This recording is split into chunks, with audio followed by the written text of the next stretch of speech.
Parking লটের আলো তখন নিস্তেজ। কংক্রিটের বিশাল স্তম্ভগুলো ছায়ার মতো দাঁড়িয়ে, চারপাশে গাড়ির নিঃশব্দ সারি। গাড়ির ভেতরে সময় যেন স্থির। সানার নিঃশ্বাস আর্যের নিঃশ্বাসের সাথে মিশে যাচ্ছিল। ঠিক তখনই আর্যের চোখ আচমকা ড্যাশবোর্ডের নিচে চলে গেল, যেখানে দেখা যাচ্ছে লাল আলো টিমটিম করে জ্বলছে। সে ঘাড় কাত করে পিছন ফিরে তাকায়, সাথে সাথেই নজরে আসে টাইমার, রাত 12:40। মুহূর্তে আর্যের মাথায় ক্যাচ করে গেল বিষয়টা। সে কিছু না বলে এক ঝটকায় দরজা খুলে, পরের মুহূর্তেই সানাকে কোলে তুলে নেয়। কোলে বসা রমণী বুঝল না আর্যের এমন তাড়াহুড়োর মানে। রানভীর, হোয়াট হ্যাপেন্ড? আর্যে কোন কথা ছাড়াই ভারী ভারী কদম ফেলে দূর যেতে থাকল। কংক্রিটের মেঝে কাঁপছিল তার পায়ের তলায়। শ্বাস ভারী, কিন্তু হাতের গ্রিপ অটল। 5 সেকেন্ড। 4। আর্যে সানাকে নিয়ে গাড়ি থেকে কয়েক মিটার দূরে ছিটকে পড়ে নিজের শরীর দিয়ে তাকে সম্পূর্ণ আগলে নেয়। ঠিক তখনই এক নিঃশব্দ আলো প্রথমে ফেটে উঠল, তারপর এক বিকট শব্দ। ব্লাস্ট! ধাক্কায় চারপাশ কেঁপে উঠল। কাঁচ ভাঙল, ধোঁয়া ছড়িয়ে পড়ল বাতাসে। আর্যে উঠে বসল হাঁটু গেড়ে। তার বুকের ভেতর তখনও সানাকে শক্ত করে ধরা। ধোঁয়ার ভেতর পার্কিং লট তখনও নিস্তব্ধ। আর্যের মনে হাজারো চিন্তা আসতে থাকল, কে এমনটা করতে পারে, চারদিকে তার শত্রু অকল্পনীয়। কিন্তু সানার ব্যাপারে তো কেউ জানে না। যদি আজ সানার কিছু হয়ে যেত, এক মুহূর্তের জন্য তার রাগ মস্তিষ্ক ফাটার উপক্রম হয়ে এলো। এত বছরের ধৈর্য, সংগ্রাম, সফর, দূরত্ব যার জন্য, তার যদি কিছু হয়ে যেত তাহলে আর্যের কি হতো? ভাবনাটা মস্তিষ্কে খেলতেই রমণীকে আরো জোরে তার বুক পাঁজরে চেপে ধরল। এতটা জোরে সানার শ্বাস আটকে আসার জোগাড়। সানা হাত দিয়ে তাকে একটু সরিয়ে কোনোমতে বলে, রানভীর। রমণীর কণ্ঠস্বর শ্রবণিন্দ্রিয় হতেই আর্যে মতিভ্রম ছুটে বাস্তবে ফিরে আসে। নিজের বাহুবন্ধনে আবদ্ধ থাকা রমণীর দিকে তাকালো। তার চোখে মুখে উদ্বেগের চাপ। নিজের 2 হাতে আগলে নিল রমণীর আদল। বিচলিত কণ্ঠে জানতে চাইল, ওয়াইফি, আর ইউ অলরাইট? তোমার কিছু হয়নি তো? কোথাও লাগেনি তো? কীর্তনের নিশ্চুপতা কেটে রমণী নিচু স্নোরে আওড়াল, ওকে। আর্যের কানে রমণীর কণ্ঠস্বর আসতেই সে কিছুটা শান্ত হল। থ্যাংক গড তুমি ঠিক আছো। রমণীর কপালে কপাল ঠেকিয়ে স্বস্তির নিঃশ্বাস ছাড়ল। পরমুহূর্তে তাকে বুকের সাথে লেফটে ধরে পকেট থেকে মোবাইল বের করে জ্যাককে মেসেজ পাঠালো। কয়েক পল অতিবাহিত হওয়ার পর একে একে হাজির হলো 15 থেকে 20টি কালো সাব। দলে দলে নেমে এলো কালো পোশাকধারী অস্ত্রবাহী গার্ড। আর্যে সানাকে নিয়ে উঠে দাঁড়ায়। রুক্ষ স্বরে হুঙ্কার ছুড়ে গার্ডদের দিকে, চেক এভরিহোয়ার কেয়ারফুলি। মুহূর্তে সবাই চারদিকে ছড়িয়ে পড়ে। সানা নিষ্ফলকভাবে এখনো সামনে আগুনের দিকে তাকিয়ে। যদিও বোমটা ছোটখাটো ছিল, শুধুমাত্র গাড়ির ব্যাকসিটের দিকটা ক্ষতি হয়েছে। কাইলিন গাড়ি চেক করে আর্যের দিকে এগিয়ে আসে। এটা ছিল ফ্যান্টম পালস -4, অনেক ক্ষুদ্র টাইম বোম। কিছুক্ষণ পর গার্ডদের একজন এগিয়ে আসে। মাথা নিচু করে আওড়ায়, এখানে কিছুই পাওয়া যায়নি, সকল গাড়ি লক করা। আর্যে সানার দিকে তাকিয়ে কিছু বলতে গিয়ে থেমে গেল। আগে সানাকে বাড়িতে রেখে আসতে হবে, তারপর এদের দেখে নেওয়া যাবে। তাই সানাকে কোলে নিয়ে এগিয়ে গেল গাড়ির দিকে। জ্যাক ব্যাক সিটের দরজা খুলে দিল। আর্যে বসতেই পরপর কয়েকটি গাড়িসহ তারা বেরিয়ে পড়ে। তারা যাওয়ার পরপরই চারদিকে মানুষের ভিড় বেঁধে যায়। ততক্ষণে খবরটা মানুষের কানে কানে ছড়িয়ে পড়েছে। আর্যে এজন্যই আরও তাড়াতাড়ি সানাকে নিয়ে বেরিয়ে পড়েছে। আর্যের গাড়িগুলো দৃষ্টিগোচর হতেই ভিড় ঠেলে বেরিয়ে আসে মাস্টার। কিছুদূর গিয়ে একটা নির্জন জায়গায় গাড়ি থামায়। হঠাৎ গাড়ির মধ্যে অট্টহাসিতে ফেটে পড়ে সে নিজস্ব বয়েজে অস্পষ্ট স্বরে বের হয় ঠান্ডা নিরুত্তাপ বলি, আমি জানতাম যে কিং তুই বুঝতে পারবি। এটা তো ছিল মাত্র একটা ছোটখাটো ট্রেইলার। আসলে আমি তোর মুখের ভয়টা দেখতে চেয়েছিলাম। ওই ভয় যখন মানুষ বুঝে ফেলে তার প্রাণভোমরা হারাতে বসেছে। বাট মানতে হবে তোর বেবিগার্লের সাহস আছে। এত কিছুর পরও সে ভয় পায়নি। কিছু তো আছে ওই মেয়ের মধ্যে যার কারণে চৌধুরী ও ঘায়েল।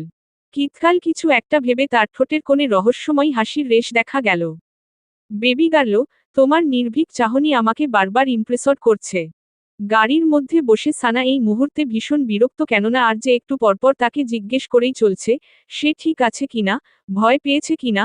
রমণী বিরক্তিসূচক কণ্ঠে প্রত্যুত্তর করে, আমি ঠিক আছি, আর কতবার বলবো। আর যে সানার গালে হাত রেখে শুধালো, সত্যিই তুমি ভয় পাওনি? আরে বাবা না, এইসব আমি ছোটবেলা থেকে সিনেমা মুভিতে দেখে এসেছি। আমি ছোটবেলা এমন কত গোল্লা ফাটিয়েছি। গোল্লা মানে বাজি ফাটিয়েছি। কাইলিন সামনে থেকে ঘাড় কাত করে বলে, ম্যাম বাজি আর বোমা এক না। আমি জানি এক না, কিন্তু এদের কার্যকারিতা একই। একবার কি হয়েছিল জানেন? জ্যাক ও কাইলিন দুজনে বেশ মনোযোগ সহকারে শুনছে, যেন কোন গুরুত্বপূর্ণ কিছু। কি হয়েছিল? হয়েছিল এটা, আমি আর এসপি মিলে। এসপির নামটা শুনতাই আরজের চোয়াল শক্ত হয়ে এলো। বারবার নিজের মনকে বোঝাচ্ছে, আরজে কাম ডাউন, ওরা জাস্ট ফ্রেন্ড। তারপরও মন মানছে না। কেন একটা মেয়ের ছেলে ফ্রেন্ড থাকবে? এই বিষয়টা তার বুঝে আসে না। পাশে বসা রমণী বলতে শুরু করে, ঈদের আগের দিন রাতে আমরা বাজি ফাটিয়েছি ঘরের গাদার সামনে। কাইলিন কণ্ঠে বিস্ময় নিয়ে বলে, তারপর একটা বাজি গিয়ে পড়ে ওখানে। তারপর দাউ দাউ করে পুরো ঘরের গাদা পুড়ে ছাই। তারপর আর কি? পরদিন সকালের সারা পাড়ার লোক আমার বাবার কাছে, কারণ সবাই জানে পুরো গ্রামে শুধু আমি এমনটা করতে পারি। তারপর, এবার আর যে ধমকে উঠল কাইলিনকে। তারপর তোমার মাথা, তুমি সামনে তাকাও। কাইলিন মুখ কালো করে সামনে তাকায়, জ্যাক তার অবস্থা দেখে ঠোঁট কামড়ে হাসছে আর গাড়ি চালাচ্ছে। আর যে এবার রমণীর দিকে তাকিয়ে প্রশ্ন ছুড়ে, তুমি লাইফে আর কি কি ভণ্ডামি করেছো সব এক লাইনে বলো। রমণী ভাবুক চিত্তে বলে, এক লাইনে বলতে গেলে, শুধুমাত্র পড়াশোনা নামক ভণ্ডামি ছাড়া সব ভণ্ডামি করে ফেলেছি। হ্যাঁ, ভালো কাজ করবে কেন? যেখানে বন্ধু বানিয়েছো ইবলিশের ভাইকে। সানা ভ্রুকুটি করে তাকায়, আপনি কি আমাকে অপমান করছেন? আর যে ব্যঙ্গাত্মক স্বরে প্রত্যুত্তর করে, ম্যাডাম, আমার এত বড় সাহস আছে? একদমই নেই। আচ্ছা এসব ছাড়েন, আমার মনে হচ্ছে ওই গাড়িতে বোমা রেখেছিল আপনার ম। সানা কথাটা বলতে গিয়েও থেমে গেল, আর যে বুঝে নিল রমণী কি বলতে চাইছে। মম এমনটা কোনোদিনও করবে না। আমি জানতাম আপনি এটাই বলবেন, সেজন্য আমি আপনাকে বলছিও না। আর যে বুঝল তার ওয়াইফই রাগ করে ফেলেছে। সে আরেকটু চেপে বসল তার দিকে। কিন্তু মনে মনে ভাবছে অন্য কথা। মম এমন বোকা কাজ লাইফও করবে না, এখানে অন্য কেউ আছে। চারদিকে তার শত্রু অভাবনীয়। তার মধ্যে প্রথম কাতারেই আসে ডেভিড উইলার, যে এই মুহূর্তে আন্ডারওয়ার্ল্ডে তার একমাত্র প্রতিদ্বন্দ্বী। যদি সে এমনটা করে থাকে, তাহলে মূল্য চুকাতে হবে। তারা চিহ্ন তো দিয়ে গাড়ি চলতে শুরু করল মুনলাইটের দিকে। প্রায় মাঝরাতের দিকে রক্তাক্ত অবস্থায় আর যে ব্ল্যাক স্পেসে আসে। এগুলো কিছুই নিজের তারা চিহ্ন তো না অন্যের। পার্কিং লটের সিসিটিভি ফুটেজ দেখা গিয়েছে, ওখানে দুজন হোটেল স্টাফও জড়িত ছিল। তাদেরকে অনেক জিজ্ঞাসাবাদ করার পরও কিছু বলেনি। আর যে ভেবেছিল তাদেরকে রেখে টর্চার করলে তারা হয়তো কিছু বলবে। কিন্তু তার দানব রূপের কাছে ধরাশায়ী হলো তাদের জীবন। ফলে অকালেই পৃথিবী ছাড়তে হলো তাদের দুজনকে। তবে তারা দুজন মৃত্যুর আগ পর্যন্ত বারবার একটা কথাই বলেছে। তাদের কিছুই মনে নেই। রুমে গিয়ে শাওয়ার নিয়ে চলে আসে সানার রুমে, যে এই মুহূর্তে ঘুমে বিভোর। কিক্ষণ তার শিউরে বসে তাকে পর্যবেক্ষণ করল। তারপর নিজের পুরুষালী হাসকিস্বরে স্বীকারোক্তি ত্যাগ করে, আমার জীবনে আলো নেই, মুক্তি নেই, শুধু তুমি আছো। এই অন্ধকারে আমার একমাত্র প্রশান্তি তুমি, মাই লাভ। পরমুহূর্তে কমফর্টার টেনে তাকে জড়িয়ে শুয়ে পড়ে। মুহূর্তে কাঁচা গোলাপের সুবাস তার নাসারন্ধ পর্যন্ত পৌঁছে গেল। আবেশে ঘুম নেমে আসলো দুচোখে। রাতের অবশিষ্ট অন্ধকার তখনও ঘরের কোনায় কোনায় লেগে। ভোরের আলো পুরোপুরি ফুটেনি। হঠাৎ সানার চোখ খুলে যায়। আজ কদিন ধরে তার কি হয়েছে সে নিজেই জানে না। ঘুমের মধ্যে কেমন দুঃস্বপ্ন দেখে। এমন তো তার লাইফও হয়নি। ঘড়ির দিকে তাকাতেই নজরে আসে ভোর 4টার কাছাকাছি। পাশ ফিরতেই নজরে আসে আরজে, কেমন ছোট নিষ্পাপ বাচ্চার মতো ঘুমিয়ে। সানা আরজের দিকে তাকিয়ে পরমুহূর্তে চোখ নামিয়ে তার পেটের উপর রাখা হাতখানার দিকে তাকায়। কিতকাল তাকিয়ে কিছু ভেবে, তার হাতটা আরজের সাথে মিলিয়ে দেখল। দেখতেই তার ভ্রু কুঁচকে এল, কেননা আরজের হাতের সাথে তার শ্যামবর্ণ হাতখানা অনেকটা বেমানান লাগছে। সে কপাল কুঞ্চিত করে পাশে তাকিয়ে মনে মনে ভাবছে, পুরুষ মানুষকে এতটা সুন্দর হতে হবে কেন? এজন্যই তো এত কালনাগিনী ঘুরে পিছনে। এতে কালনাগিনীদের দোষ নেই, দোষ তো এদেরই। আমি বা এগুলো ভাবছি কেন, ধুর। এই বলে সে আরজের হাত সরিয়ে একটু দূরে গিয়ে শুয়ে পড়ে। রমণী শর্তেই আরজের ঘুম হালকা হয়ে এলো। সে হাতরে সানাকে খুঁজে না পেয়ে মুখ উঠিয়ে ঘুম জড়ানো কণ্ঠে শুধালো, ওয়াইফি তুমি ওখানে কি করছো? এদিকে আসো। কে শুনে কার কথা? সানা ঠায় ওখানে। আর যে কি করবে, একটা দীর্ঘ সাহস ছেড়ে এসে তাকে পিছন থেকে জড়িয়ে ধরে তার চুলে নাক ডুবিয়ে আবারও ঘুমিয়ে পড়ে। স্বামীর বক্ষস্থলের উষ্ণতায় কয়েক পলক যেতেই রমণীয় ঘুমের অতলে হারিয়ে গেল। জেবি প্রোডাকশন হাউজে সানা এসেছে প্রায় বিকালের দিকে কাইলিনের সাথে। আজকে আরজের বডি ডাবলের সাথে শ্যুট হবে ইন্টিমেট সিনগুলো। তাই আরজে জেবি কোম্পানিতে চলে গিয়েছে। সেখান থেকে সন্ধ্যায় আসবে প্রোডাকশন হাউজে। কারণ আজ তার শ্যুটগুলো সব রাতের দিকে। যাওয়ার আগে রমণীকে ভালো সতর্ক করে দিয়েছে, সে যেন সারহাদের ধারে কাছেও না যায়। আর কাইলিন তার আশেপাশে থাকবে। কিন্তু কে শুনে কার কথা? সানা আর এসপি মিলে কাইলিনকে গোল খাইয়ে চলে এলো প্রোডাকশন হাউজের পার্কিং লটে। প্ল্যান হচ্ছে আজকে চৌধুরী মহলে যাবে দুজনে। সেখান থেকে সানিতাকে নিয়ে ঘুরতে যাবে এসপি। কিন্তু তারা গাড়িতে ওঠার আগেই পিছন থেকে কারো আওয়াজ আসে। হেই ধানীলঙ্কা! সানা আর এসপি পিছনে তাকাতেই দেখে রানা তার দলবল নিয়ে। সে তার বাবার থেকে জানতে পেরেছে আজ শুটিং টিম শুট করবে প্রোডাকশন হাউজে। তাই এসেছে। উইদিনের রেসটা রেস হয়নি, তোমরা তো প্রাইজ না নিয়ে চলে গেলে। আমরা ভিখারি না যে আমাদের প্রাইস লাগবে, তোর প্রাইস তুই পকেটে ঢুকিয়ে রাখো। সানার বাক্য শ্রবণ হতেই রানা শব্দ করে হেসে দিল। I like this tone, but আমি মানতে পারছি না এটা, তোমরা উইদিন চিটিং করে জিতেছ। তুই মান, না মানো। মুরগির রান, এতে আমাদের কি? কথাটা হচ্ছে গিয়ে এবার ডাবল প্রাইজে খেলা হবে, সাথে সামনে আমার গাড়িটা দেখতে পাচ্ছ। যদি তোমরা জিতে যাও তো গাড়ি তোমাদের। আর যদি আমরা হেরে যাই। রানা সানার দিকে একটু ঝুঁকে আসতেই এসপি হাত দিয়ে তাকে ধাক্কা দিয়ে সরিয়ে দিল। এ এ দূর গিয়ে কথা বল। রানা কয়েক কদম পিছিয়ে গিয়ে ঠোঁট কামড়ে হেসে বলে। তো আমি জিতে যাব, কোথাও তোমরা ভয় পাচ্ছ না তো, হারার ভয়? সে এইরকম আরও নানা উস্কানিমূলক বাক্য বলে সানা ও এসপিকে রাজি করাল। হঠাৎ এসপির মাথায় একটা বুদ্ধি এলো, এই মুরগির রানকে ভালো মতো শিক্ষা দেওয়ার যাতে নেক্সট টাইম আর তাদের রাস্তায় না আসে। সে রানার দিকে তাকিয়ে উল্টো অফার করে। শোন, আমরা তো ওইদিন চিটিংও করে জিতেছি, তাই না? তাই আজ যাতে চিটিং না হয় সেজন্য আমার কাছে একটা বুদ্ধি আছে। রানা কপালে ভাঁজ ফেলে জিজ্ঞেস করে। কি? তুই সানার গাড়িতে থাকবি ও চিটিং করছে কিনা সেটা দেখবি, আর আমি তোর ফ্রেন্ডের সাথে থাকবো সে চিটিং করছে কিনা সেটা দেখতে। মূলত রেসটা হবে সানা আর তোর টিমের সাথে। সানা এসপির দিকে কটমট করে বলে। কি বলছিস কি? ওই মুরগির রান আমার গাড়িতে? আরে তুই বুঝতে পারছিস না, ওকে একটু জমের বাড়ি সফর করিয়ে নিয়ে আয়। মুহূর্তে দুজনের চোখে চোখে ইশারায় কথা হয়ে গেল। একজন অপরজনকে চোখ টিপ মেরে সহমত পোষণ করল। রানা কিছু একটা ভেবে সে রাজি হয়ে গেল। তার মাথায় চলছে একটা কথাই, কোনোমতে সানাকে মানিয়ে নিজের কাজ হাসিল করতে পারলে এই মেয়ের অহংকার ভাঙবে। তাই সেও রাজি হয়ে গেল। রানা গাড়ির দিকে যাওয়ার আগে এসপি পকেট থেকে একটা লালটুপি বের করে তার দিকে এগিয়ে দিল। রানা হাতে নিয়ে তার দিকে প্রশ্নসূচক দৃষ্টিতে তাকায়। এসপি তার চাহনি বুঝতে পেরেই বলে। এটা মাথায় লাগিয়ে বসবি। কেন? কারণ লাশ চিনতে সুবিধা হবে।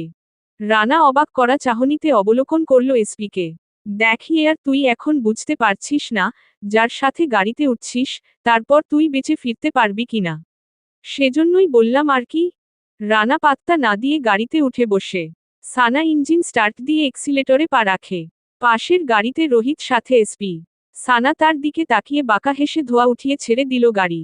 পাশে বসা রানার চোখ বড় হয়ে গেল। আরে আর আমি এখনো সিটবেল্ট লাগাইনি। সানা গাড়িকে হাই স্পিডে নিয়ে যেতে যেতে বলে। লিসেন, মুরগির রান। কিসের মুরগির রান? ওটা রানা হবে। হ্যাঁ, ওই একটা হবে আর কি। শোন, সিট বেল্ট লাগালেও নিশ্চিত উপরে যাওয়ার টিকিট হাতে আসবে, না লাগালেও কনফার্ম টিকিট হাতে আসবে। রানা বুঝল না তার কথার মানে। মানে কি বলতে চাইছো তুমি? একটু পরে বুঝতে পারবি কি বলতে চাইছি। রানা তার দিক থেকে দৃষ্টি সরিয়ে সামনে তাকাতেই তার চোখ কপালে। কেননা একটা বড় বাস তাদের দিকে আসছে। কিন্তু সানা এখনো কোনো মোড় নিচ্ছে না। হেই ধানীলঙ্কার সামনে বাস, তাড়াতাড়ি গাড়ি অন্য দিকে ঘোরাও। সারা নিশ্চিত মনে নিরেট কণ্ঠে প্রত্যুত্তর করে। আব্বে আর, এত তাড়াতাড়ি গাড়ি ঘোরালে মজা থাকবে, বল। ঠিক 2 মিটার সামনে তখনই গাড়ি ঘোরালে মজা আসবে, খেলাটা জমে উঠবে। আরে বেঁচে থাকলে তো জমে উঠবে। সানা তার কথা শুনল না, ঠিক বাস সামনে আসার পরে সে হঠাৎ গাড়ি অন্যদিকে নিয়ে গেল। এদিকে বাসের ড্রাইভার সামনে গিয়ে তাদের দিকে গালি ছুড়ে। এমনটা শুধু একবার হলে রানা মেনে নিত, কিন্তু 4-5 বার হয়েছে এমন। এই মেয়ে ঠিক সামনে আসলে গাড়ি ঘোরায়। এদিকে সে সিটবেল্ট লাগানোর সময়ও পাচ্ছে না। কারণ গাড়ি একবার এদিকে তো একবার ওদিকে যাচ্ছে। ইতিমধ্যে রোহিতের গাড়ি তাদের পাশাপাশি চলে এসেছে। এসপি রানার ভয়ার্ত চেহারার দিকে তাকিয়ে সেখান থেকে তাচ্ছিল্য ভরা বাক্য ছুড়ে। হেই মুরগির রান, enjoy your death journey bro. ও বিনা টিকিটে তোকে জমের বাড়ি ঘুরিয়ে আনবে। রানার জীবনে প্রথম মনে হচ্ছে সে ভুল কারো সাথে পাঙ্গা নিয়েছে। তাই সে সানার দিকে তাকিয়ে বলে। স্টপ দ্য কার, আমি নামব। সানার তার দিকে তাকিয়ে কুটিল হেসে বলে, আব্বে আর এখন আর কোন স্টপিং নাই, এখন অনলি গাড়ি ইজ রানিং। এই বলে সে আরো স্পিড বাড়িয়ে দিল। এদিকে রানার প্রাণ আয় যায়, সে চিৎকার করে ওঠে, oh my god, she is totally a mad girl, please গাড়ি থামাও। গাড়ি এখন শুধু গন্তব্যে গিয়ে থামবে রে। আরে এই গন্তব্যটা কোথায়? ডিরেক্ট জমের বাড়ি। নো। আর জেবি কোম্পানি থেকে বের হয় প্রোডাকশন হাউজের উদ্দেশ্যে প্রায় সন্ধ্যা 7:30টার দিকে। সে আজ সম্পূর্ণভাবে ভেবে নিয়েছে, সারহাদের সাথে সানাকে নিয়ে ডিরেক্ট ওপেনলি কথা বলবে। পথিমধ্যে তার ফোনে কল আসে, ফোন ওঠাতেই তার হাত মুষ্টিবদ্ধ হয়ে আসে অন্য পাশের কথা শুনে। কানের থেকে ফোন নামিয়ে জ্যাকের দিকে আদেশ ছুড়ে, জ্যাক, আগে পুলিশ স্টেশন চল। কেন বসো? কেননা আমার ম্যাডাম ওখানে। ঢাকার মহাখালীর রাস্তা ধরে সা করে এগিয়ে চলছে পাশাপাশি দুটো গাড়ি। রানার শ্বাস প্রশ্বাস ভারী, এই মুহূর্তে সে মনে করতে চাইছে সে সকালে কার মুখ দেখে উঠেছে, না মনে পড়ছে না। মোট কথা সে মনে করার অবস্থাতেই নেই। সে লাইফে এভাবে কাউকে গাড়ি চালাতে দেখেনি। কোথায় সে ভেবেছিল এই মেয়েকে বেডে নিয়ে যাবে, এখন তার মনে হচ্ছে সে নিজেই হসপিটালের বেডে চলে যাবে। তার ভাবনার মধ্যেই তাদের দিকে আবারও ট্রাক ধেয়ে আসছে। মূলত সানা উল্টো দিকের রাস্তায় গাড়ি চালাচ্ছে। এতে নাকি তাড়াতাড়ি জিতে যাবে। রানা চিৎকার করে ওঠে, আরে আর গাড়ি ঘোড়া রানার তুই তুকারি শুনে রেগে গেল সানা। স্টিয়ারিং এক হাতে ধরে তার দিকে তাকায়। কি বললি মুরগির রান, তুই কি আমাকে অর্ডার দিচ্ছিস? আমি কারো অর্ডার মানি না। সুন্দর করে বল তাড়াতাড়ি। রানা হাত জোর করে করুণ স্বরে বলে, প্লিজ গাড়ি ঘুরান ম্যাডাম। ঠোঁটের কোণে কুটিল হাসি ফুটে উঠে সানার। এমনিতে আমি কারো অর্ডার মানি না, বাট আজকের বিষয়টা আলাদা। এখানে আমার লাইফও আছে, তার উপর ওই হারে বজ্জাত রানভীরকে এখনো আচ্ছামতো শিক্ষা দেইনি। তাই তুই বেঁচে যাবি, ডোন্ট ওয়ারি। রানা তার একটা কথাও শুনল কিনা সন্দেহ, তার জীবন নিয়ে টানাটানি এখানে। সানা ট্রাকের সামনে গাড়ি ঘোরাতেই অন্য পাশে আরেকটা আসে। এটাও পাশ কাটায় ঠিক আগ মুহূর্তে। একটা স্বস্তির শ্বাস ছেড়ে স্টিয়ারিং এ থাবা মেরে বলে, ও ও ও হ it look like subway railway, এই মুরগির রান do you enjoying? I'm dying. আরে লাইফে রিক্স না থাকলে মজা আসে বল। এমন মজার দরকার কি যেখানে লাইফ থাকবে না? শোন, মজাটাই ওখানে যেখানে জীবনটাই ভেজালে। তোর মজা আমি বের করব ম। রানার মুখে অশ্রাব্য ভাষায় গালি শুনতাই সানা অগণি দৃষ্টিতে তার দিকে তাকালো, নাকের পাঠাতন ফুলিয়ে শক্ত কণ্ঠে বলে, তারা চিহ্ন তোত্তা, তোর এত বড় সাহস, তুই রাক্ষসী রানী কটকটিকে গালি দিয়েছিস, তার ওপর গলা উঁচিয়ে কথা বলেছিস। সাতারা চিহ্ন লা আমার জামাইও গলা উঁচিয়ে কথা বললে ইচ্ছা করে গলার নিচে বাজাই, শুধুমাত্র একমাত্র জামাই বলে বেঁচে গিয়েছে। তুই কিসের কি? তোর তো গলাকে তারা চিহ্নটে হাতে ধরিয়ে দেব। যা, স্টিয়ারিং ছেড়ে দিলাম, তোর গাড়ি ওই ট্রাকের নিচে পড়ে আত্মহত্যা করুক। রানার চোয়াল ঝুলে যাওয়ার উপক্রম, এই মেয়ে সত্যি স্টিয়ারিং ছেড়ে দিয়েছে। সে তাড়াতাড়ি কোনোমতে স্টিয়ারিং ধরে সানার দিকে চোখ গরম করে বলে, এই মেয়ে, তোমার মৃত্যুর ভয় নেই? সানা নিরেট কণ্ঠে প্রত্যুত্তর করে, মৃত্যুর ভয়? লাইফে কিছু নেই যার জন্য ভয় থাকবে রে। গাড়ি নাই, বাড়ি নাই, জামাই আছে সেও মনে নাই, ব্যাংক আছে কিন্তু টাকা নাই, চারদিকে শুধু নাই নাই নাই, তার মাঝে আমার জীবন রেখে কি লাভ, বল? রানার ইচ্ছা করছে নিজের মাথা নিজে ফাটিয়ে ফেলে, কোন পাগলের পাল্লায় পড়েছে সে। তারপরও করুণ স্বরে বলে, প্লিজ প্লিজ প্লিজ ম্যাডাম, আমাকে বাঁচান। সানা তেরচা চোখে তাকে অবলোকন করে শ্লেষাত্মক কণ্ঠে শুধালো, আচ্ছা সর দেখছি। রানা একটা দীর্ঘ শ্বাস ছেড়ে নিজের জায়গায় গিয়ে বসে। কিতকাল পরে সানা উৎফুল্ল চিত্তে বলে, এই মুরগির রান, who is this? Look like কালনাগিনিস। এখানে কালনাগিনী আসবে কোথা থেকে? এসব তো শুধু সিরিয়ালে থাকে। না না না, আমার লাইফেও একটা কালনাগিনী আছে রে, আজকে আমি একে উপরে পাঠিয়ে ছাড়ব। ও আট। রানার কণ্ঠস্বর থেকে বাকি বাক্যটুকু বের হলো না। তার আগেই তার চোখ কপালে। কেননা সানা সত্যি সত্যি সামনের গাড়ি ধাক্কা দেওয়ার জন্য হাই স্পিডে গাড়ি ছুটিয়ে নিয়ে যাচ্ছে। ঈশানী রৌনকের সাথে শুট শেষে ফিরছে মাত্র। রাতে তার শুট নাই। হঠাৎ তাদের গাড়ি পিছন থেকে কেউ জোরে ধাক্কা মারে। দুজনের সিট বেল্ট থাকায় তেমন ক্ষতি হয়নি। সানারও তাই, কিন্তু সিটবেল্ট ছাড়া রানা গিয়ে সামনে ধাক্কা খায়। তাদের পিছনে এসপি ও রোহিতের গাড়ি থামে। 2 মিনিটের মাথায় আরও 2টা পুলিশের গাড়ি থামে। তারা সানা ও রোহিতের পিছু কখন থেকে নিচ্ছে, কেননা দুজনে অলরেডি 5টা চেকপোস্ট মিস করে চলে এসেছে। গাড়ি থেকে নামে আমানত দুলাল। ঈশানী গাড়ি থেকেই বের হয়ে সানাকে দেখে বিস্মিত। ডাইনি তুই? সানা হাত নাড়িয়ে বলে, হাই কালনাগিনী। ঈশানী নিজের নাকের পাঠাতন ফুলিয়ে চোখ গরম করে চলে গেল আমানত দুলালের দিকে কমপ্লেইন করতে। রানা মাথা ধরে নেমে আসে। এসপি ঠোঁটে কুটিল হাসি ঝুলিয়ে তার পাশে দাঁড়ায়। কিরে মুরগির রান, তুই এখনো বেঁচে আছিস? আমি তো ভাবলাম তুই এতক্ষণে জমের বাড়ি পৌঁছে রান থেকে রোস্ট হয়ে গিয়েছিস।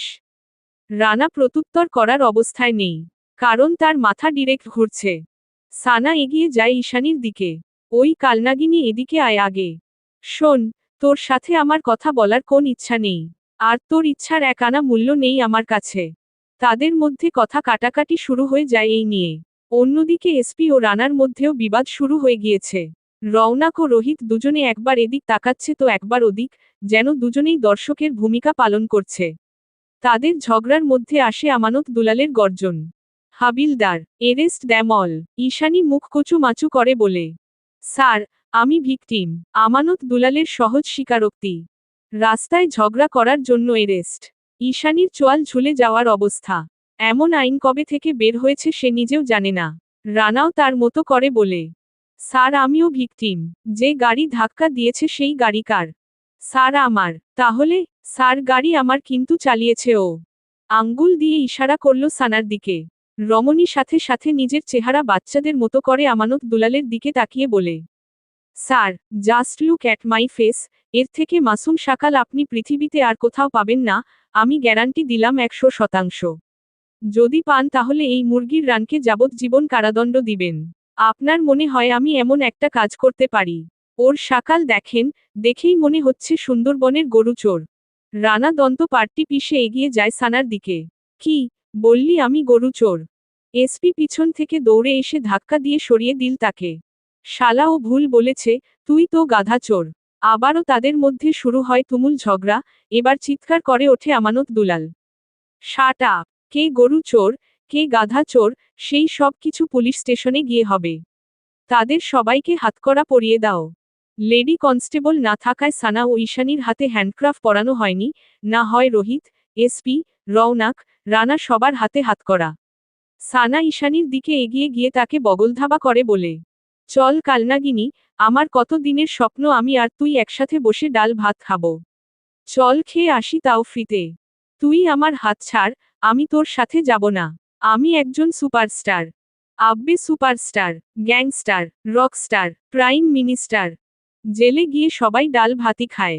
তুই সুপারস্টার হিসেবে একটু আলুর ভর্তা ফ্রি পাবি আর কি, এতে কি হয়েছে? আয় আমরা আলুর ভর্তা শেয়ার করে খাবো। আমি তোর সাথে আলুর ভর্তাও শেয়ার করব না। তুই করার দরকার নাই, আমি নিজে খাবলা দিয়ে নিয়ে নিব, চল। ঈশানী মুখটাকে বেজার করে তার দিকে তাকায়। সানা তাকে টেনে নিয়ে যাচ্ছে গাড়ির দিকে। পরপর দুটো পুলিশের গাড়ি সাইরেন বাজিয়ে চলে যায় থানার উদ্দেশ্যে। গাড়িতে আমানত দুলাল বাড়ির লোকজনকে খবর দেওয়ার জন্য নাম্বার চাইলে সানা আর্যের নাম্বার দেয়, ঈশানী তার ম্যানেজার ও রানা তার বাবার সেক্রেটারির নাম্বার দেয়। সে ইবনের নাম্বার দিতে চেয়েছিল কিন্তু ইবন ইন্ডিয়াতে গত দুদিন ধরে শুটের জায়গা ও বিজনেসের কারণে। আর যে বি কোম্পানি থেকে বের হয় প্রোডাকশন হাউজের উদ্দেশ্যে প্রায় সন্ধ্যা 7:30টার দিকে। সে আজ সম্পূর্ণভাবে ভেবে নিয়েছে, সারহাদের সাথে সানাকে নিয়ে ডিরেক্ট ওপেনলি কথা বলবে। পথিমধ্যে তার ফোনে কল আসে, ফোন ওঠাতেই তার হাত মুষ্টিবদ্ধ হয়ে আসে অন্য পাশের কথা শুনে। কানের থেকে ফোন নামিয়ে জ্যাকের দিকে আদেশ ছুড়ে, জ্যাক, আগে পুলিশ স্টেশন চল। কেন বসো? কেননা আমার ম্যাডাম ওখানে। জ্যাক গাড়ি অন্যদিকে ঘুরিয়ে নেয়, পিছন পিছন আরও 4টা গাড়িও মোড় ঘুরিয়ে নেয়। আর যে মুঠোফোন খানা শক্ত করে চেপে ধরে রুক্ষ স্বরে আওড়ায়, এই মেয়েটাকে নিয়ে আমি কোথায় যাব, হাড়ে হাড়ে জ্বালাচ্ছে আমাকে।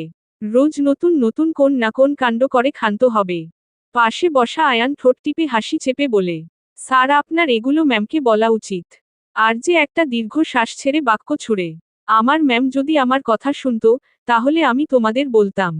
সামনে বসা কাইলিন ঠোঁট কামড়ে হাসছে আর মনে মনে ভাবছে, যে ইশারায় আন্ডারগ্রাউন্ড কন্ট্রোল করে সে একটা বউকে কন্ট্রোল করতে পারছে না। তার ভাবনা ছিঁড়ে আসে আর্যের গম্ভীর স্বর, জ্যাক তাড়াতাড়ি গাড়ি চালাও, 2 মিনিটে পুলিশ স্টেশন যাবে। বসো, এটা তো 2 ঘন্টার রাস্তা। তুমি ঠিক 2 মিনিটেই যাবে। কিন্তু স্যার আপনার আর 10 মিনিট পর শুট, ওখান থেকে বারবার কল আসছে। আর্যে নিজের হাত ঘড়ির দিকে তাকিয়ে বলে, আজকের সব শুট ক্যান্সেল করো। স্যার, আয়ানের জিহ্বা খসে আর বাকি বাক্য বেরোল না। আর যে আবারও তাড়া দিতে থাকলো জ্যাককে তাড়াতাড়ি গাড়ি চালানোর জন্য। সেটের একপাশে সারহাদ বসে আছে একটা চেয়ারে, মনিটরের সামনে। সন্ধ্যার আলো তখন ধীরে ধীরে নরম হয়ে এসেছে, কিন্তু তার চোখে কোনো নরমত্ব নেই।